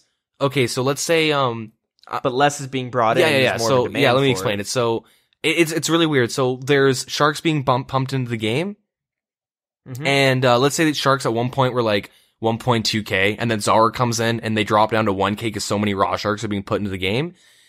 Yeah. And then they nerf Zalra. Everybody panics and sells everything. And so it causes like every Zalra, like every single item related to Zalra in terms of items you're wearing to go there, items that it drops, and like things that you would use precursors to get the better Zalra gear. Like everything fucking crashed. Everything crashed and like so much shit. Like Dragon Warhammers crashed like 10 mil. And like during that time. And I remember because I was like, this is back in the day where I was fucking, getting wet dreams over buying a Dragon Warhammer. This is when this all happened, when I was talking about it on the podcast. And I watched it go down 10 mil. I watched Primordials drop, and that's when I bought my Primordials, when they dropped down to like cheap, under 20 mil. Like cause it was just, it just happens. Like when when the main source of money and items from the game gets nerfed, it kind of fucks with everything. Yeah, it does change everything. I feel like that's a bit different because it's people panicking and selling it en masse. Yeah. You know what I mean? But like eventually they kind of tick back up as less are being brought into the game. Yeah, everything kind of was things were being artificially inflated because of like its value at Zalra, you know what I mean? But that's kind of irrelevant because they're two different scenarios, but like cuz this one isn't artificially inflating. If they just drop money, it's cold hard physically cash, yeah, exactly. And so that's one issue as well that I saw with it. They don't say how much money is going to be dropped, but that's the problem. They can't really say how much money will drop when when you die with it, because that will determine how much the armor is going to be worth, right? So in a sense. So here's the thing. It's not going to drop it's not like Vestas, which would be the Bandos equivalent, you're not going to 30 mil will not be dropped on the ground when someone dies wearing it. Obviously. So what do you think, like 300k? Do you think that's too much? No, I feel like it should be like when you're saying it's not going to drop 30 mil, my initial thought is like, yeah, definitely not going to drop 30 mil. But then at the same time, I don't know how much money these are going to be worth. But when I was on the subreddit asking people, like, because that's the thing, when I saw this devblog come out, I went on and I instantly thought people were going to be like, what the fuck, power creep? Like, this is crazy. This is like, and I didn't see any of that, to be honest. I saw people just being like, oh, this is all right. I'm okay with this. This is going to be sweet. A nice new gear, a nice new set of power or PvP gear. People are like excited for it. Yeah. So I thought like, oh, is it just like dragon equivalent? That's honestly, when I first thought of this, I thought I was like, is it going to be like Barrows, maybe Barrows equivalent to like, gear? So I was a bit confused. Yeah. And then I went on myself and I was just like, hey guy, this is my issue. Rushing is going to be a lot more easier to do with this gear. Like, you could already hit super high. Now it just seems like you'll be able to just fucking shred somebody. Mm-hmm. And yeah, this is a lot of gear being dropped in like one single update kind of deal. And the argument is that there's a 1 hour timer. But the problem is like, if you're a staker, or if you're just loaded in the game, or if you're loaded in real life and you can afford bonds. Because I know there's a ton of PKers that sustain themselves through bonds. Yep. Well, that's like, don't really necessarily have a problem with that. Play it how you want, sort of. But if you're able to just, I don't see many PKers going out there in bandos. You know what I mean? Because that's a lot of money in real life money worth of bonds. Yeah. With something like this, I could see it more where someone's like, yeah, I'm going to drop like $200 on bonds and I'm going to buy like a couple sets of these. And maybe I'll make my end game's money worth by getting kills with them. I don't know. This is going to sound fucked, but you kind of just brought this to my attention. The best value, because you're on a time limit, right? The best value for this gear is the Dragon Claw Rush. Which is that's the which thing. is what, like a 3, 4, 5 second duration? You spec, oh, I didn't kill him, you teleport out. Teleport to your house portal, get your special back, get back right in there. And like, see, I kept picturing like one-on-one, you're in Edgeville, or like you're somewhere, you're like Graveyard or Dragons or something. I don't know, you're somewhere deep one-on-one, and I'm thinking, I am fucked. This guy's wearing better than Bandos, and I'm in Rune. I'm dead. Yeah. I'm fucking dead. I have a D-Sim, he's got a whip. I'm fucking dead. Yeah. I like AGS, you got DDS. Yeah. Hey, I was doing the new Chaos Altar Prayer method, and I got Gmauled for my whole hit points. You're gonna guy in full vests. Like, I was thinking like shit like you're like deeper, but if you're rushing, you could literally like you could attack like hundreds. You could rush hundreds and hundreds of people with this 1 hour timer. Like literally hundreds of if you're just specking and running instantly. So like 13 people a minute, let's just say. If it's like, well, let me do the math. How long do you think it takes to double Dragon Claw someone? 5 seconds? We can say 5 seconds. 5 or 4 seconds. So let's just say 5. We'll go on the higher end. Say 5. So yeah, 700. Okay, let's say we're going over. They're saying it's 5 seconds to double declaw spec in someone. You can potentially rush 720 people. 720 people over the course of that hour. Yeah, to me this seems a bit worrisome. This seems like something where like if you see a guy coming at you in this gear, insta-telly. You're not even going to stand a chance. You know what I mean? Like, I know I've said before, like, oh, miracles can happen. You could pull off a kill. I know, like, you know, somebody in full Deherox and you're in full Rune or whatever. Like, I said, you're a believer and anything can happen, but you're even saying this is fucking bullshit. Just run. Yeah, like, I'll fight someone at a disadvantage just because of the off chance that if they have an EG, like, the amount of times I fought someone who had an AGS and all this shit and I'm sitting there with a DDS. Yeah. I'm like, you know what? It can happen, though. But like something like this, they have every advantage on you. Defensive, they can hit higher. Their accuracy is higher.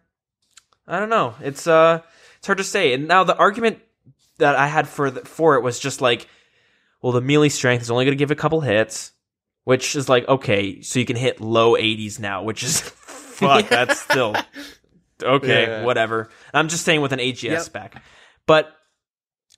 We're also looking at the offensives, like the accuracy, and the defense that came with it. Like it just, it's way too much. And I feel like if you're tri-Bridding, I don't think you're bringing full Zuriel, Morgans, and Vestas. I'm going to assume. What would you say if these weren't worth much, and suddenly the meta just shifted, and the only thing you would PK in now are these gears? See, that's what I was thinking. Because one. Either these will sit, like, once everything settles, these will sit, like, Vestas and Stadius will sit at a fuck ton. Yeah, like 20 mil? Yeah, depending on the drop rate. Like, they could be worth, like, a shit ton. Maybe not that much because they degrade and stuff, but they'd be worth, like a really, really high amount for PvP-specific gear. But if it's a low drop, like an easy low drop chance to get, then everyone gets it and it becomes meta to just wear PvP armor. Like that, my dreams of like making a Zerker and like learning PvP and going through the process with you guys on this podcast is like gone. That whole idea is fucking gone. Cause that's the whole point of me doing raids and shit, right? It's just like, I want to finish my PVMing content. Yeah. Well, with your Zerker example, it needs 78 defense. So you're not going to be ever wearing that on no, a pure. But I mean like, for higher levels, because normally you're not going to be learning to PK at like level 70 unless you're pure, because your main account versus a peer, you're going to get rocked every Yeah. time. So most people are going to put off until the level 100, level 110s, or even higher. And if you're having to learn it with this type of gear, it's kind of, it will make the learning curve a bit more steep. Yeah. But I mean, it seems like a huge shift in meta. I feel like piety pures will just get 78 defense. Sure. But I mean, like, what I was saying with my Zerker thing is that a max Zerker is like 80 to 90, high 80s, 90s, I believe, high 80s or high 90s. I think it's in the 90s, 95. Yeah, okay, so let's say let's say 95. But also, you know, because you don't want to just sit and edge all the time. It'd be fun to go to Dragons and, like, you know, experience all PKing content, which you can as a Zerker. You can Tribrid and all that stuff as a Zerker. And, like, I can't imagine being like, okay, I'm just going to sit and edge. I'm going to sit where I'm happy. You know, I'm going to just stay in this one square, because if I venture out, everyone's going to fuck me up with full Bandos equip better than Bandos gear. Okay, you know what? I'm going to blame RuneScape 3 and microtransactions for people being okay with this, because, I mean, maybe people are really against it and they just want to make a post on the subreddit, because the subreddit gives, maybe, like, it's real circle jerky sometimes. Yeah. And like, I know we're kind of circle jerking about how problematic these might be, because who knows, might be tons of people listening right now being like, you guys are making a way big of a deal over these things than, like, they really are going to be. But, you know, when I've just, with all the arguments of power creeping in the past and stuff, this just seems like a leap. I don't know. Yeah, so, I mean, like, as of right now, the only reason why I'm, like, kind of tripping about this so hard is that in like, the wilderness and PKing as of right now, I'm still getting fucked up by teams. You know what I mean? Like, I can tank teams in single, but, like, if I go to Callisto, I have, like, a 40% chance to live. Like, I've been attacked so many times at Callisto, and because of its multi and just the sheer numbers, but there are a lot of times where they're stupid and I'm prey flicking properly, and I'm like, or prey switching, not flicking. I'm not an animal. And I'm like, drink, you know. Sorry, yeah, it's all good. I'm like drinking my Sunny D's, you know. I'm making my way to Telly out, but like and that's because they're wearing like Arams and shit like that. You know what I mean? And D'hide and maybe Rune plate legs. Like they're just wearing like like stats, but like if they're going for that AGS spec and I accidentally have the wrong prayer and they hit me for a 60, I'm like, oh fuck. But if they're wearing Vestas, like, that's going to bring the number up a lot, because they're not bringing strength bonus armor. And, like, so it makes my Callisto, you know, campaigns even worse. But I just mean, like, it's fucked. I don't know. I feel like it shouldn't, I don't know. I just don't like it. I think it's just really stupid. I'm not opposed to PvP armor. It's just this, exactly. It just seems very bizarre to bring in the best of the best kind of gear. You know what I mean? Like, it's literally the best gear in the game, but you can only use it in PvP. Generally, unless you got, like, gold out the ass. No one's bringing this to raids. You know what I mean? Well, I'm pretty sure you only bring it to PvP. I think that's just what they are gearing it for, because who's going to bring it to raids? You get one raid done, they're going to be broken as you're doing it. You know what I mean? Each piece would last for 1 hour of combat before disintegrating, and They mentioned that it starts like when you get hit from someone. So once you take from any NPC or player, oh fuck. Okay, yeah, so yeah. Yeah. I read that wrong, you're right. Literally the best, the new best in slots for everything, right? All being dropped in one update, which just seems bizarre. And then again, you gotta remember, they have plans for raids too coming out, and they've talked about bringing in 3 new weapons. Yep.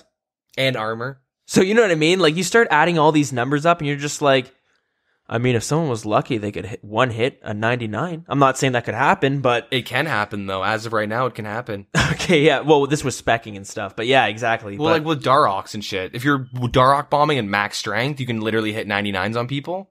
Or like 100. Really? Yeah, they have to be brutal. I mean, who's going to be Daroking in full strength bonus, right? But you can still do it. It's still like I mean, you're stupid for rushing someone with a torture and shit like that. But like, it's still possible. And, I mean, it's kind of irrelevant to like this gear because you can't Darok with Vestas and stuff. I don't know if we should keep circle jerking on it, but about how worrisome this is. But personally, and I guess you agree with me that it seems too big of a leap. Seems fucked. I probably would have stopped by now if I saw people bitching on the subreddit. Yeah, that's the thing. And I don't see anybody really complaining too much. The most I see complaining is somebody who's just like, I don't like PKing, so no to everything. I have seen a few people that were like, I'm a huge PvPer, and this is going to fuck with things way hard. And this is mainly going on in the forums when I was reading it, but, you know, it just seems a bit bizarre. And honestly, I'm even more shocked that this was even being proposed. Do you know what I mean? Like, so the fact that they just throw this in, because when they proposed the Elder gear, it was never this good. And the uproar was fucked. Yeah, and it got scrapped. Yeah, posts on posts on posts on posts. Everyone was against it.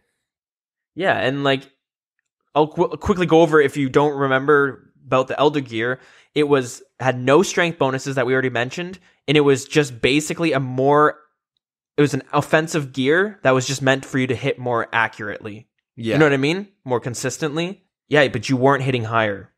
Then now these are being dropped, which is like the best of both worlds. And like, honestly, it shocks me that this is even being proposed a bit. Yeah. I'll just go over the poll question and then we can summarize like our thoughts on this. But like of the whole update. So with the Revenant's Caves added, should they want this trash armor be added to the game? We're not trying to sway your opinions on what to vote. We're not biased or anything. If you're submitting screenshots of you voting no, you are going to be entered into a raffle to win a bond. No, I'm kidding. No bond giveaways this week. But these armors would be tradable until they are used in combat. Once used, they'll degrade and become untradeable. After 1 hour, they'll disintegrate, cannot be repaired, and they'll be very expensive to use. High risk, high reward. Yeah. So So overall, this is like a very, like, just summarize this whole update. It's very 2011. Like, we're now getting to the point where, like, minus, I don't know if Major Init 2 is in RS3, or if they have that implemented. Not sure. But with the Revenant Caves and all that shit, like they even say Revenant Caves is like, it's from RS3, but like, it's, we're now straying from like 2011 scape. Mm-hmm. That's now what we're kind of transitioning to if this goes through. And like, when I first heard of the Revenant Caves, I was like, nope, insta voting no. As soon as like the word Revenant Caves came out, and it was like, do you remember RuneScape? I was like, no, I don't. I want to, let's do a clean reset back to day one, 2007. You know what I mean? Like, I want to keep it old school, not like an old school RuneScape. I mean, fucking, I'll click on every unstrung bow and string. Probably not actually, but that's going bring it back to 2004. Far. Yeah, but I'll make sure a D-Med's worth $1 fucking mil. Those are the good old days. No, but like, initially, I'm super against the Revenant Caves because I'm like, this is straying from like my nostalgia, and that's kind of why mainly why I was against the past it. There. Yeah, but I mean, generally, it's kind of what pulls people to 2007 or old school is nostalgia, and then there's a bunch of new shit. Yeah, some people like it. Some people are just like it because there's no EOC, right? Yeah, some people had no problems of RuneScape up until the EOC update. Yeah, there's definitely people that want everything in RS3, just no EOC. There's definitely people minus microtransactions, but yeah, there's definitely those kinds of people. But I think, like, for me, like I like this game because like the graphics and everything just remind me back. Like, it's not like I'm fucking jerking off with nostalgia every time I'm playing this game, but like it gives me like a nice comforting feeling to like go and woodcut just cause it's like something I did 13, 14 years ago. You know what I mean? There's a lot of us that like, I mean, I'm not saying Revenant Caves won't let me do that, but I mean like so like that was kind of initially, I was like, I'm uncomfortable with this. And I like, you know, compare this to bad memories of RuneScape, like 2011. But, yeah. And then as I kind of like the Revenants. I liked, like, you know, the teleport, the teleporting scrolls, the amulet apparels, I think is a really neat idea. The Vem braces, I'm iffy on, just depending on I'd kind of prefer like a different way of them doing it. Loot key scrolls, I'm kind of iffy. I'd like to know like kind of like the PK community's opinion on it and like the viewership, like a spectatorship opinion. Mm-hmm. And the armors I think are just fucking stupid. I think they're just way too good. But I mean like it's the melee ones that worry me more so than the ranged and the mage. The ranged one and the mage itself are kind of like, okay. But more so the ranged over the mage, actually. But then, the melees just seem like, I don't know, man. I don't know. Yeah, so, like, the caves, I think, are okay. I think the idea of having a cave with a bunch of PvP-specific items and stuff, like, something more PvP-oriented, I like that kind of an update. I don't know. I think they have to kind of look back at some of the, like, even, like, the bracelet, I understand why they have the bracelet, but that's gonna be, like, a really tricky item with the shards and, like, taking no damage, and because you take no damage, the whole place has to be multi-combat. Like, if it's not, even if it's just, like, the little shittier guys, like, you bet your ass I'd camp on those little shittier guys, because it's not multi. Like, they have to, because of it, I mean, they do, insinuate the whole thing's multi with the multi icon in there. So like there are some things I'd kind of like them to reconsider, but yeah, I mean, I all of it seems to be kind of okay for me until you come down to the armors. That's where I'm like, whoa, I mean, it seems a lot out of place. So like but I'm 100% for the new Mage Arena, Mage Arena 2. I'm 50-50 on the caves, and I'm 0% on the armor as is, as the stats are right now. So like I'm really split between the whole update. Not update, the whole polling, the future update. Yeah, I agree there. So, anyways, I think we should move on. I think we just spent, holy fuck, it's been like 2 hours on this one goddamn dev blog. Jesus Christ. This is, we're in for the long haul here. And if these updates go through, it's gonna be, gonna have to go through this all over again. Fuck. All right. Thankfully so the next update, the one that actually came out, this one won't be as bad. There was a new boss. Drops are shit, so don't even worry about it. All right. Have a good night, guys. Yeah, there's the gargoyles in a nutshell. No, not really, but yeah, not really. So gargoyles, the new grotesque guardian. So it's a gargoyle boss. You have to be on task to kill it, on a gargoyle or grotesque guardian task to kill it. You need 75 Slayer, obviously, and you'll get a key from the gargoyles. It's like a 1 in 65 or something to get. That's what I've been told. And you go to the roof. There's a portal. You unlock it. It's a one-time use. It's not like Obor where you always need a key. It's a one-time use. Yeah. And then you go up there, and then you fight Midnight and Noon. The two gargoyles. One's melee, one's range. Some cool mechanics. But, we'll just go over some of their unique drops and whatnot. So, the granite hammer. So it requires 50 attack and strength. And the hammer is an excellent primary weapon for low-level players. It also comes with a special attack, allowing you to increase the damage of your next hit by 5. And it increases accuracy by 50%. And when it's equipped, it auto smashes gargoyles. So it's like having the Gargoyle Slayer's Smasher perk. Mm-hmm. Yeah, and I've read that this is supposed to be like a better version of the Granite Longsword, sort of. Like the Longsword itself is like, it's kind of slower in attack speed, and like they're looking for something in between a Dragon Scimitar and a Rune Scimitar, and that's what the Granite Longsword was supposed to be. And I think this one's supposed to be like a more tuned version of that. Yeah, I believe the Crush variant as well. Sure. Yeah. So I've also seen that it works pretty well PKing. I saw a few videos. Yeah? It works as like a quick hit weapon. People switch to that when they're ranging to get off another hit and stack. Oh, truth. Yeah. Didn't even think about that. Mm-hmm. Yeah. That's pretty cool. So yeah, the Black Tourmaline Core. So these are rare drops from the Grotesque Guardians. You attach these to Bando's boots to create Guardian boots. Oh, right snap. You need 75 defense to equip these Guardian boots. And they're defensive boots, pretty much. Yeah, they do offer a little bit of melee strength. Mm-hmm. and some prayer as well. They're not as good as the primordials, but at the same time, if you're deciding to wear these instead of the primordials, you'll still be getting a little bit of offensive bonuses. Yeah, so these will be, I'm pretty sure these will be really nice at Bandos maybe, because the range defense, 24 range defense, that's really nice for some boots. And Dagonoth Kings. Sure. Oh yeah, with definitely. the range defense, and I guess maybe if you get hit once or twice, but they also give 2 prayer. So these are kind of I think these are easily usable for certain bosses, especially if you solo. Seems like they have their place. Yeah, which is nice. It brings Bandos boots, gives more value to them, and it's a cool, just unique. It's another item. We have all the items we want now for boots. You know, range, mage, melee, now tank. Yeah, it fills everything.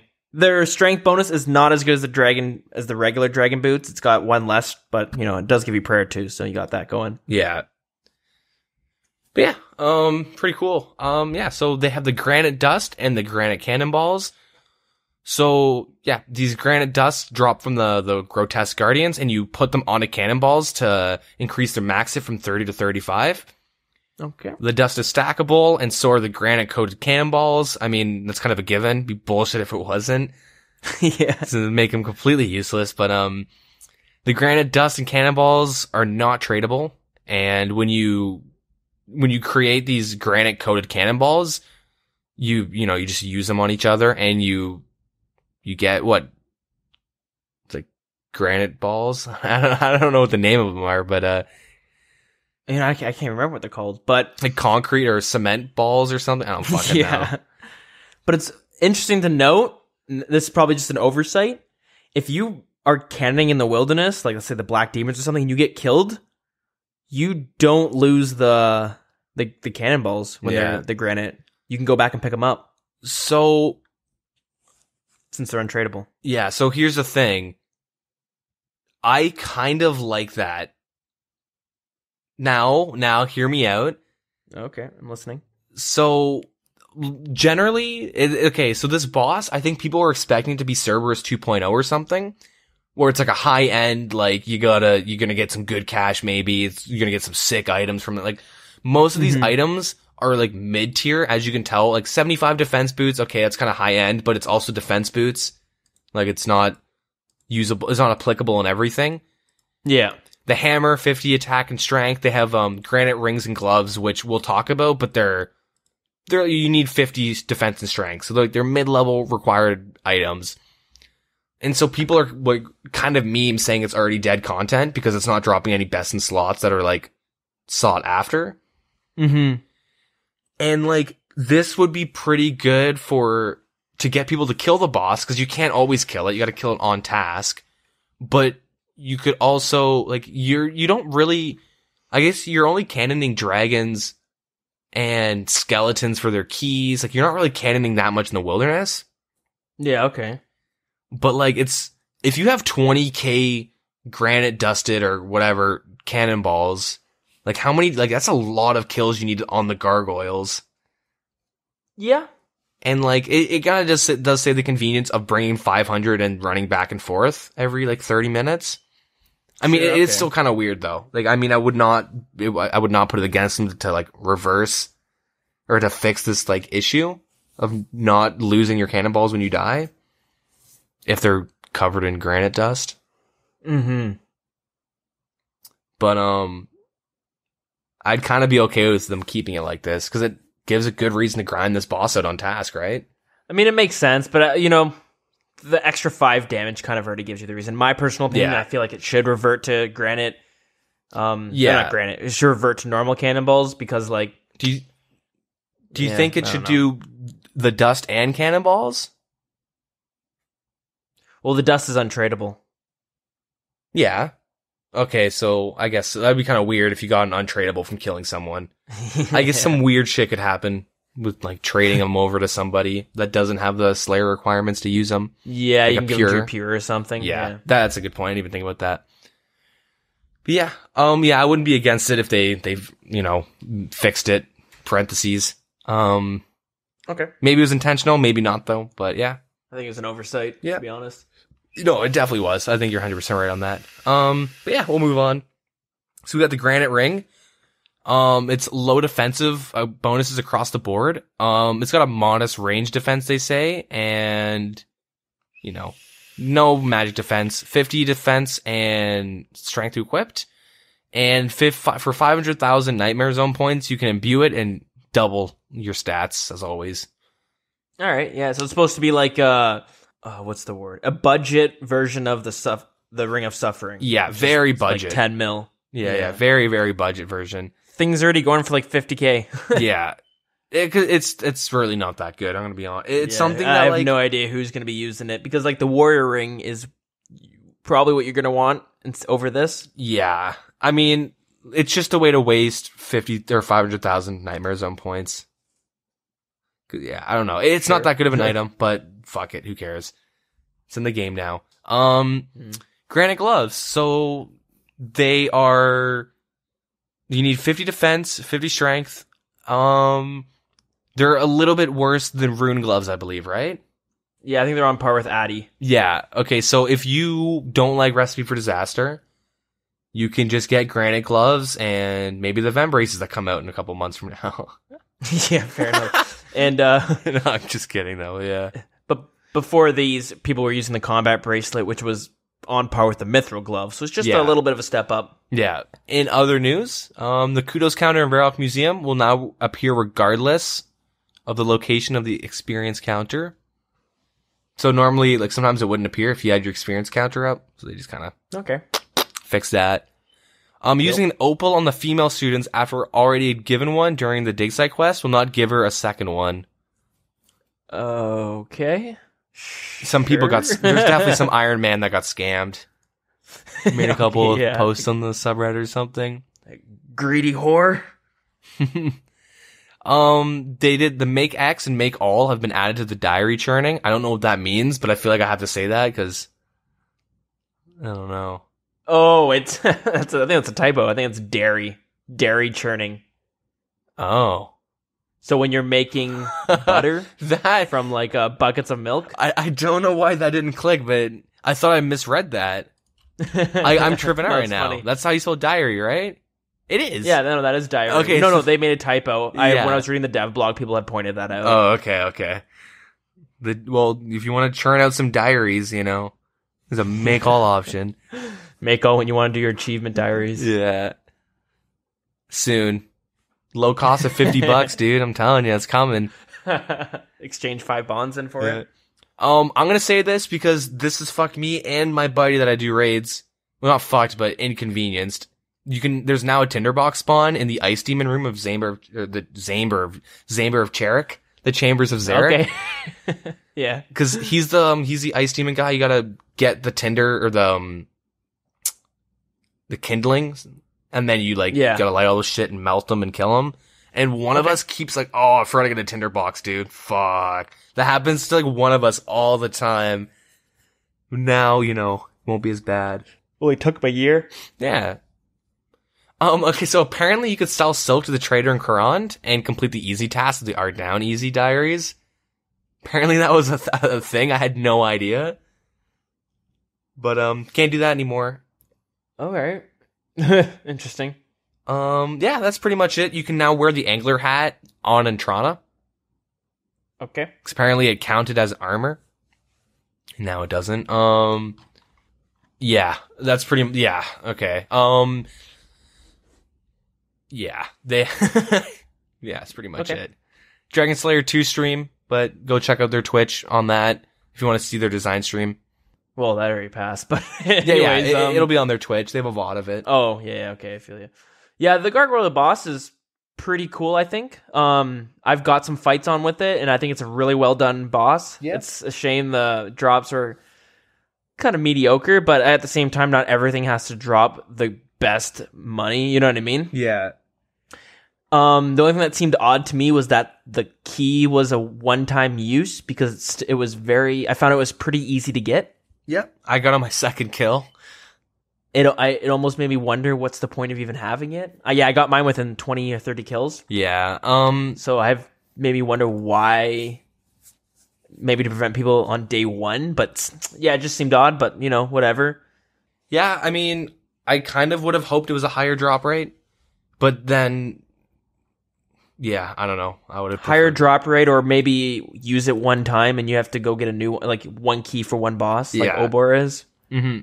Because they're just it just seems pointless, but whatever. The boss is pretty cool though. You got to fight two bosses basically. One's ranging you while the other one's melee and ranges you, and so you got to bring in some range gear and some melee gear, and there's some pretty cool mechanics. They do this thing where when you get the girl who ranges you, when you bring her down to half health, they kind of go to each side of the room, and then they start shooting these like lightning bolts. You got to step away or else they'll do damage. Yeah. The melee guy does this move where he'll bring his like wings turn yellow, and if you're standing in front of him, he'll shoot you against the wall. And at the same time, there's rocks that are falling that will stun you. So there's a few times where I got hit, sent to the wall, and then a rock hit me, so you got hit for like a 40. It's pretty intense. Okay, question. Somebody brought this point up. So you're killing the gargoyles on the top of the Slayer Tower, right? Right. Where are the rocks falling from? The clouds. Well, it's raining rocks. Well, I don't know. I don't know about that. It's all just an illusion, man. It's all just an illusion. I don't know. Brings up some good questions on where Gilnar actually is. Some people are theory crafting it's underground because of the Black Abyss. Ooh. You know, maybe. That explains why we don't have a skybox. Yeah, exactly, right? That's what I mean by the Black Abyss. How it just goes dark randomly. No skybox. So we're all just mole men. Yeah. Cool. Interesting. That explains a lot. Yeah. I do have to say though, like, I want to like, sorry, did I cut you off? I think I cut you off. Well, no, I'll say the one last mechanic that I thought was pretty cool, Yeah. but it was kind of weird. It has this move where he teleports you into this kind of like this purple flame box where you have to, there's only one spot you can get out. Mm-hmm. Like a little door opening, almost, I guess you could explain it. But yeah, you click it out, and then if you have to be quick or else because then suddenly that room is just going to get blasted with some purple flame move that hits like a 50. There's a lot of damage. The only thing that I thought was odd was like it doesn't matter where you click because you can't walk through the flames, the purple flames that are like supposed to be the walls. You'll automatically path right through the doorway. So for the first like 10 kills, I thought you had to click on the doorway or else you'd get damage from the flames. I think that would make it a little bit more tough and a little bit more cool. I but think whatever. I think you're right. They should have that where you can walk through the flames but take damage maybe. Yeah, that's what I had thought. But no, you can just click anywhere and your guy will run right through it. So it makes it a lot easier to avoid it. I have seen the way that drops on them and the entrance is at a wall. And so you're stuck in there. Yeah, I've seen that. And then I was looking up like, how do you avoid that? And they're just like, Shark, Carabom, and Brew. Yeah. Basically, like start stacking health. Yeah. So, but overall, it's a pretty cool boss. Really well designed. Pretty happy with it. I mean, I gotta say, aesthetically, one of my favorite bosses. They both look so fucking cool. Oh my god! And the pet looks badass as well. It's like my favorite pet. It's so cool looking. Like that's like the only pet I actually want to go for. Yeah, it's very cool. And all the mechanics I felt were very like it was a really interactive fight. And it really is like okay, you can see the way they want bosses to start going in this game. It's less Cow Fight Queen where you're just gonna fight this thing that's randomly gonna hit you for like a 30 every now and you know what I mean? It's gonna do some high damage and you just have to out eat it.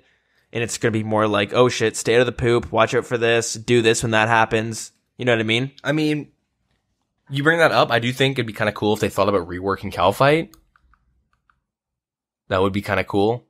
Because like Cow Fight is like one of the lower end bosses and it's one of the harder bosses because it fucking does so much damage and there's no mechanics to it. You just get fucked. But yeah, there's nothing to do. Yeah, but that's really that's irrelevant. I shouldn't bring that up. But yeah, the boss design is actually really cool. Like how the fight plays out and everything. The phases, the clear cut phases of what's going on because it does kind of change up as you go along. Yeah, and I kind of like people bitch about like dead content drop table, but I kind of like it because Granite Dust seems really valuable in terms of like the extra 5 hit on cannoning. Oh yeah, that could be major, right? Yeah, that's like huge boost of experience per hour.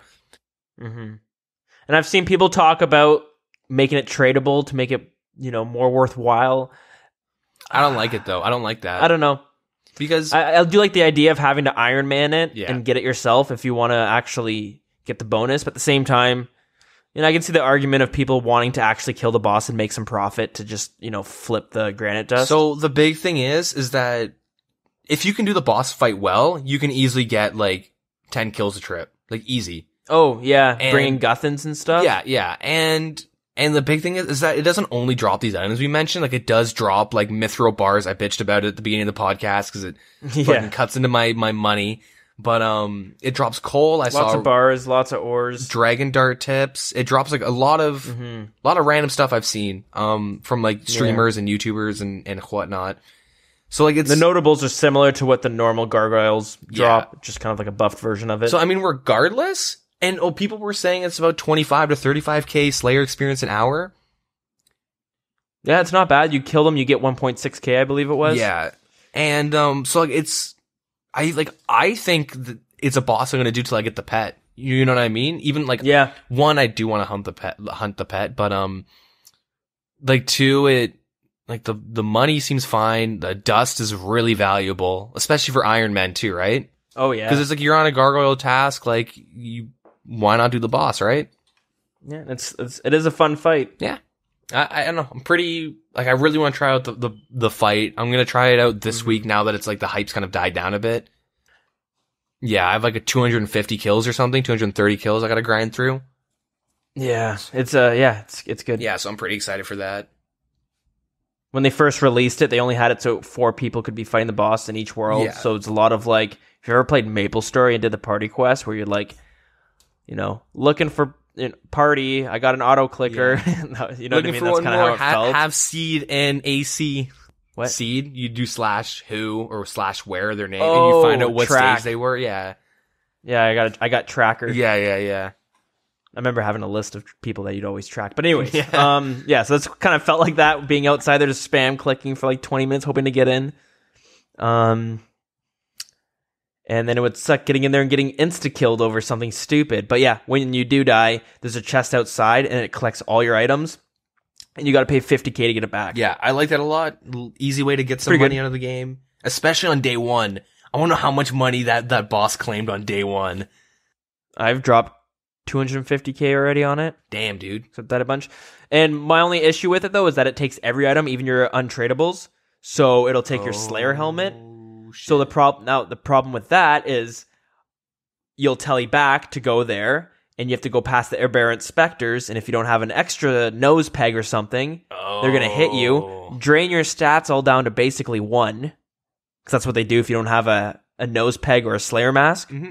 It drains your stats, but hardcore, like down to 20. So basically, when I would die, I couldn't just bring 5 extra sharks and go get my shit and go back and do the fight. I'd have to get my shit, tele home, dueling restore ring. Everything. Yeah. Clan Wars. And walk all the way back. So yeah, overall pretty happy with it. It's a pretty cool boss. Yeah, it's pretty sweet. Makes me excited for their next ideas for the next bosses they bring out. Oh yeah, like Raids Point 2 or Dragon Slayer 2. Yeah, like I do think the next Gargoyle or Grotesque Guardians should literally be the same thing, as in no extremely overpowered drops, maybe some consistent ways to keep you in, like, consistent drops to keep you enticed and constantly doing the boss, especially as Iron Man 2. Mm-hmm. Keep you enticed to, like, actually want to do it. I kind of don't like how everybody bitched it's dead content already, because it's not. I've seen a lot of people saying, like, honestly, like, this boss is so much fun that I prefer this, even if it's worse money than Gargoyles. But yeah, as long as it's got a pet, you're always gonna have people hunting it, right? Yeah, exactly. I want them to, like, do this again when they do another boss. Like, maybe not have the granite ring. Maybe the granite ring was a little too shitty. Well, it's fine, but, like, kind of memeing a bit. But, like, yeah, I don't know. I like it. Like, one drop that's like, you know what? The Guardian boots kind of cool. It might be worth, like, a decent amount. It's kind of worth it to. I see they're worth like 2 or 3 mil right now. Yeah, I mean, they'll probably drop. Maybe they'll probably sit like 1.5 mil. I would not be surprised. Yeah. And but yeah, I don't know. It's a pretty sweet boss. Very happy with the update. And finally, last thing we'll talk about is King of the Skill, coming Wednesday, November 1st. So King of the Skill is, they're going to be opening up new worlds, and it'll be like a specific instance world. So yeah, these King of the Skill worlds. So they'll act like normal servers, but there's pretty big changes. So they're not going to act like normal servers. Yeah. They might actually stay up consistently. No, but so there's no grand exchange. All accounts are Iron Men, and if you're caught using multiple Iron Men to increase experience rates or benefit another account, they'll be disqualified. There's gonna be 10 times experience rates, including lamps and quest rewards. All right. Genie lamps too? Yeah. You'll only be able to log into these servers for a maximum of 24 hours of gameplay in a month, so you have to be really efficient with your timing on it. And there'll be an on-screen counter of how much time you have left. Perfect. Yeah. So throughout November, each member account will be able to log in. And at the end of November, the top players in each skill will win a special prize, and runners-up will get premier club packages. And yeah, so the first place winner for like a specific, let's say woodcutting. I don't know. We'll just say for woodcutting, first place gets something cool. They literally say something cool because Jagex can't think of something. They're waiting for suggestions to come out, I'm assuming. But premier club gold package on an account of your choice, which I like because people are probably gonna have alts doing this. Mm-hmm. So yeah, you can choose put on your main. And then second place, you'll get a Premier Club Gold package on an account of your choice. Third place, you get Silver package. Fourth and fifth, you get Bronze.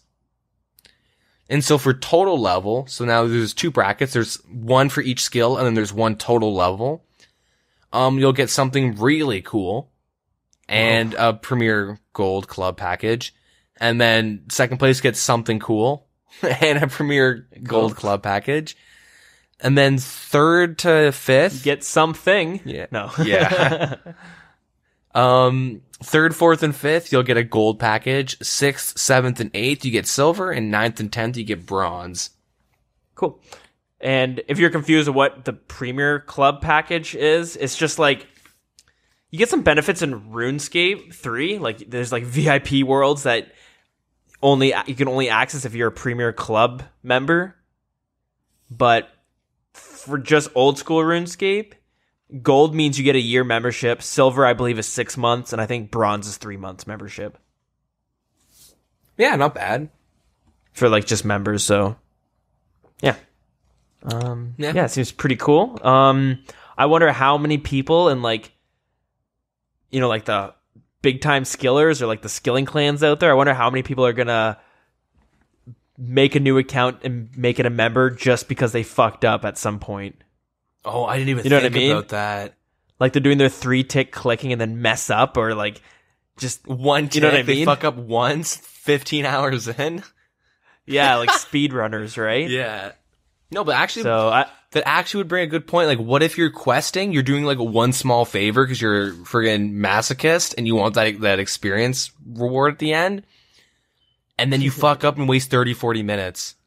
Yeah. Or there's some quest where they give you a random item to get in the game.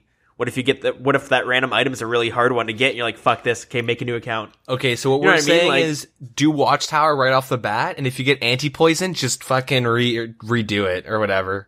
Because you can get experience or like random items from Watchtower. Oh, yeah? Yeah, it's randomized based on the constellation you see, so... Oh, that's right. That's hilarious. But, that's actually true though, because like I'd be the kind of person to like, fuck, okay, I'm gonna go on my hardcore Iron Man, and I have it down this time. Fuck, okay, I'm just gonna bond up my Iron Man, and I'm just gonna do it right this time. Fuck, okay, I'm gonna use my pure, you know what I mean? Like just bond all my accounts and just and like try and be efficient. People who watch like speedrunners, you know what I mean? They're all about those like precise timing. I know you got 24 hours to deal with, but still, right? Yeah. Like when you're competing against probably a shit ton of people, especially those higher clans that go for the 200 mil experience and a skill. Yep.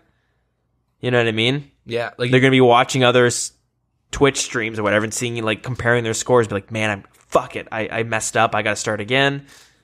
But like, I don't know. It'd be interesting. It'll be really cool to see someone go like, okay, I'm gonna do woodcutting, but I need a rune axe because dragon's not. I'm not gonna get a dragon axe.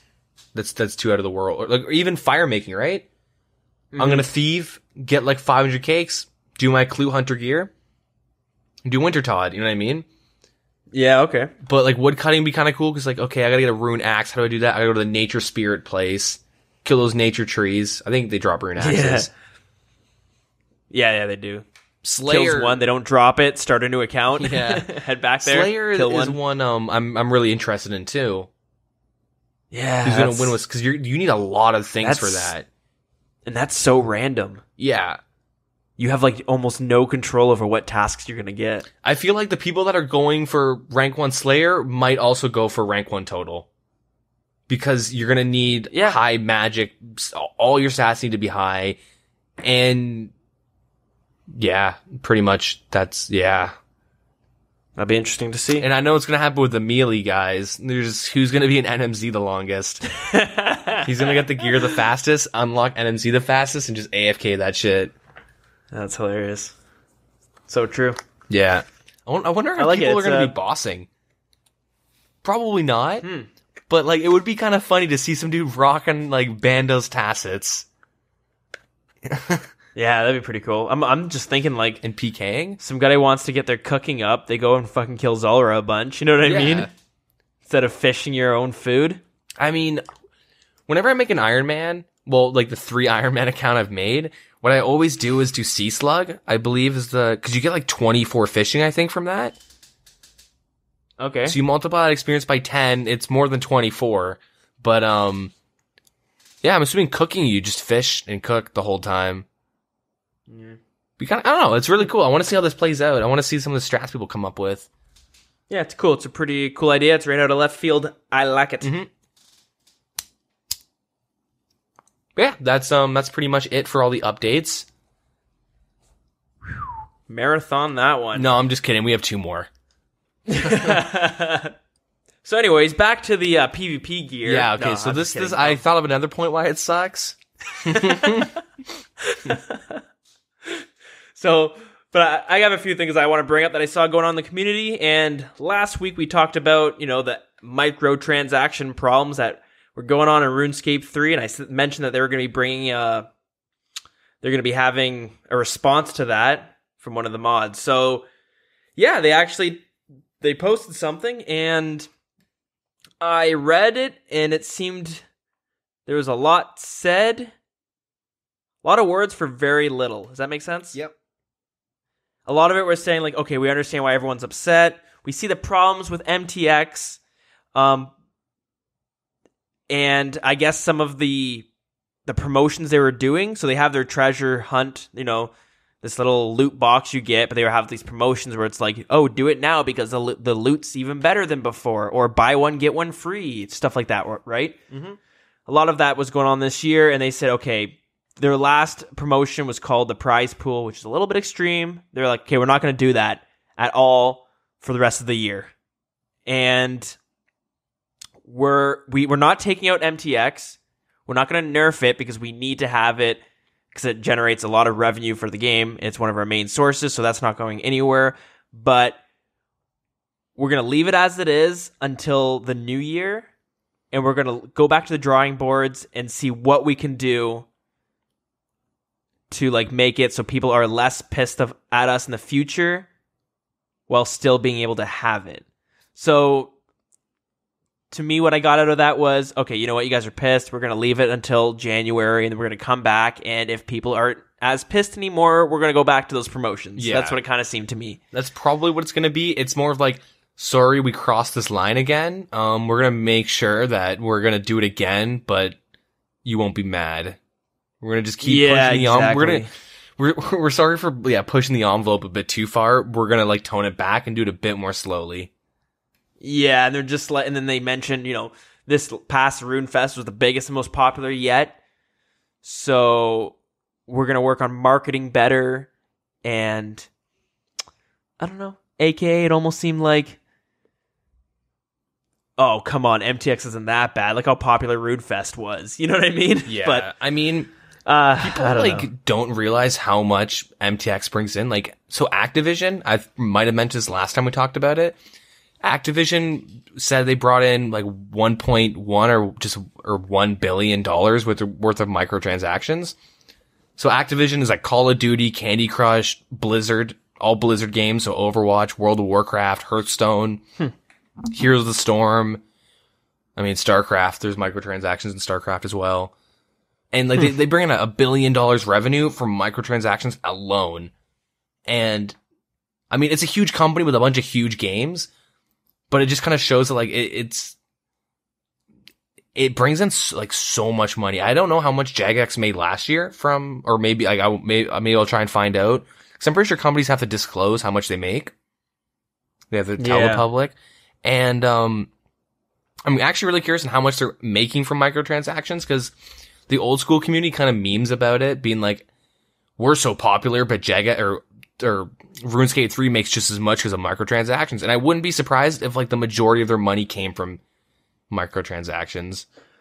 There's a post somewhere, I can't find it right now, but it's, they make a hefty amount from their microtransactions, but, you know, it is what it is, right? And honestly, they should chill out on the microtransactions and work on marketing and like getting more people into the game, finding more whales instead of like harpooning the ones that they have. Like they gotta like, you know what I mean? Yeah, it's a slippery. Yeah, it's very controversial. Yeah. I don't know. So it's hard to say. They pretty much just spout a bunch of like bullshit about micro. Yeah, it was a stupid. They pretty much didn't say anything, and yeah, like they said, okay, we acknowledge we stepped the line. We don't want to step the line again. So if we do promotions, they might not be as bad. But we're gonna do them though. Don't worry. Don't you worry. A lot more is coming in. Well, we have to. We got players out there who love the promotions. We got to cater to them. Oh yeah, you gotta cater to those cash cows. But yeah.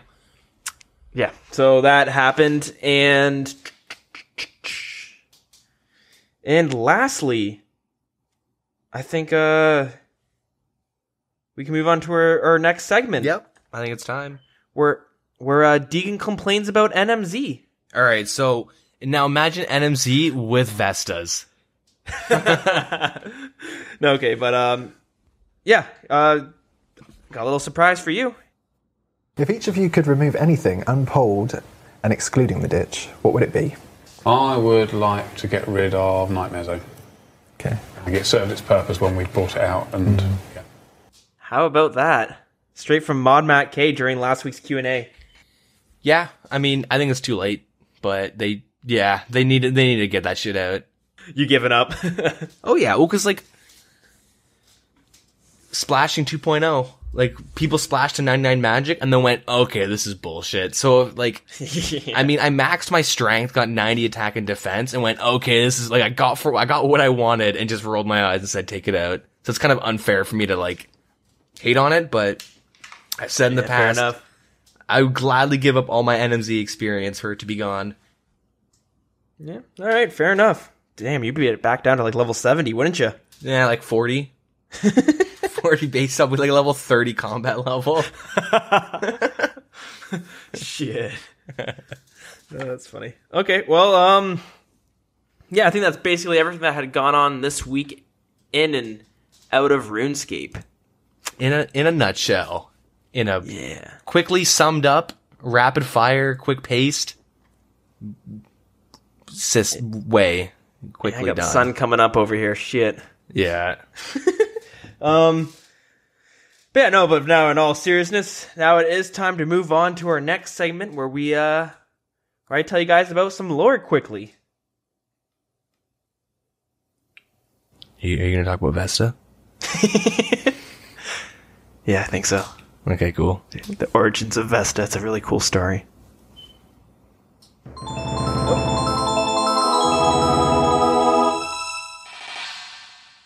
And here we are with some more lore. So last week we talked about the younger gods, all 7 of them. I think it was 7 of them. And this week we're going to touch on one of them specifically. And that one is Guthix. Guthix, the god of balance.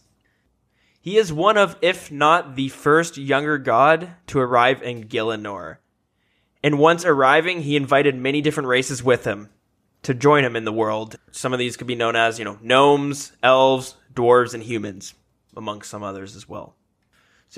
So Guthix is known as the god of balance, as I had mentioned, and that also means he doesn't favor any other god specifically. So with good, you also have to bring in evil, and he understands that you need both those to counter each other in order to have like a perfect world to live in, basically. That also means his followers tend to favor one side over another, as in some of their followers favor more of Zamorak, which is the god known for evil, and some followers favor more of Saradomin, which is known for the god of order. So Guthix's followers can be broken down into two different categories, basically, which are modernists and traditionalists. Traditionalists are much fewer than modern followers, and they are a lot more strict on their teachings and their beliefs of Guthix's ideals on balance in nature.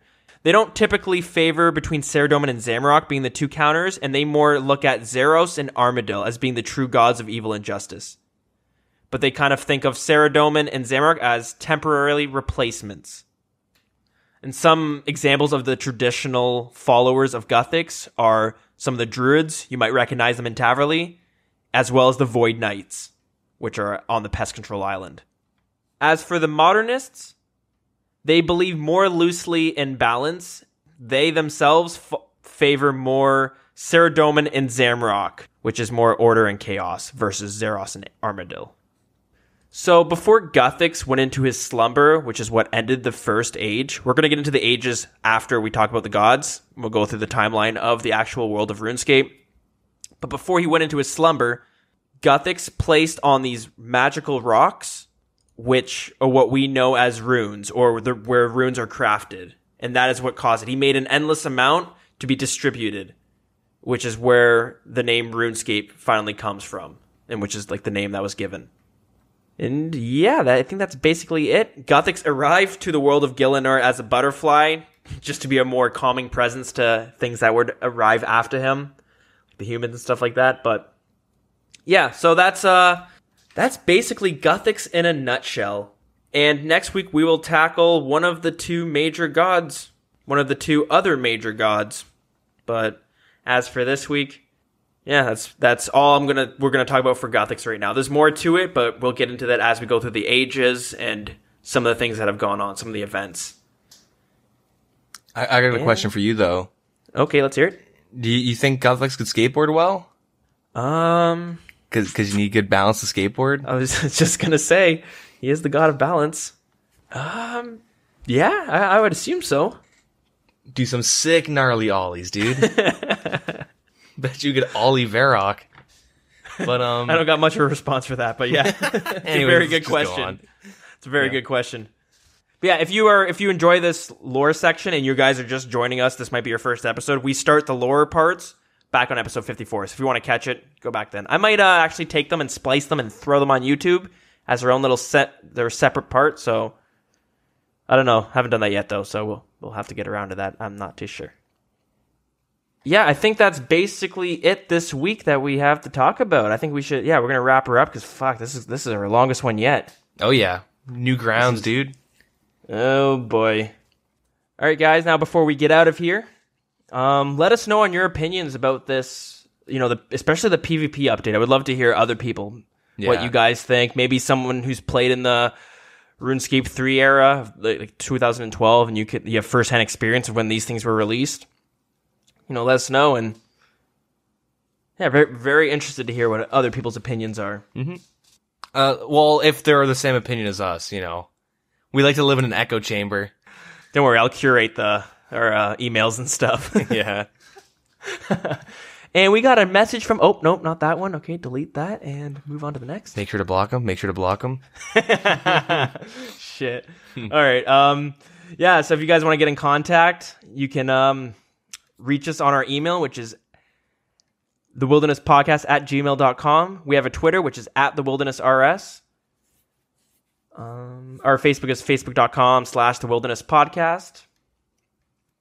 We have a Discord as well, and I'm going to throw up the message that the Jagex mods had wrote about the MTX throw that in there. But feel free to let us know what your guys' opinions on the updates and whatnot in there as well. And as well on YouTube, drop a comment on our video what you guys think too. Yeah. And we have a in-game clan chat, which you can join by finding it under Wild CC. I do not think I'm missing anything. No, I mean, I think might, that's but it. shit, I'm getting tongue-tied and. All right, I guess tune in next week. Yeah, more complaints about the PvP armor. Yeah, we're gonna talk about some more. Stadius next week. Yeah. Yeah. All right, guys. Thanks a lot for listening. See you guys next week then. Yeah, have a good one. All right. Later, Gators. Peace. Thanks for sticking with us.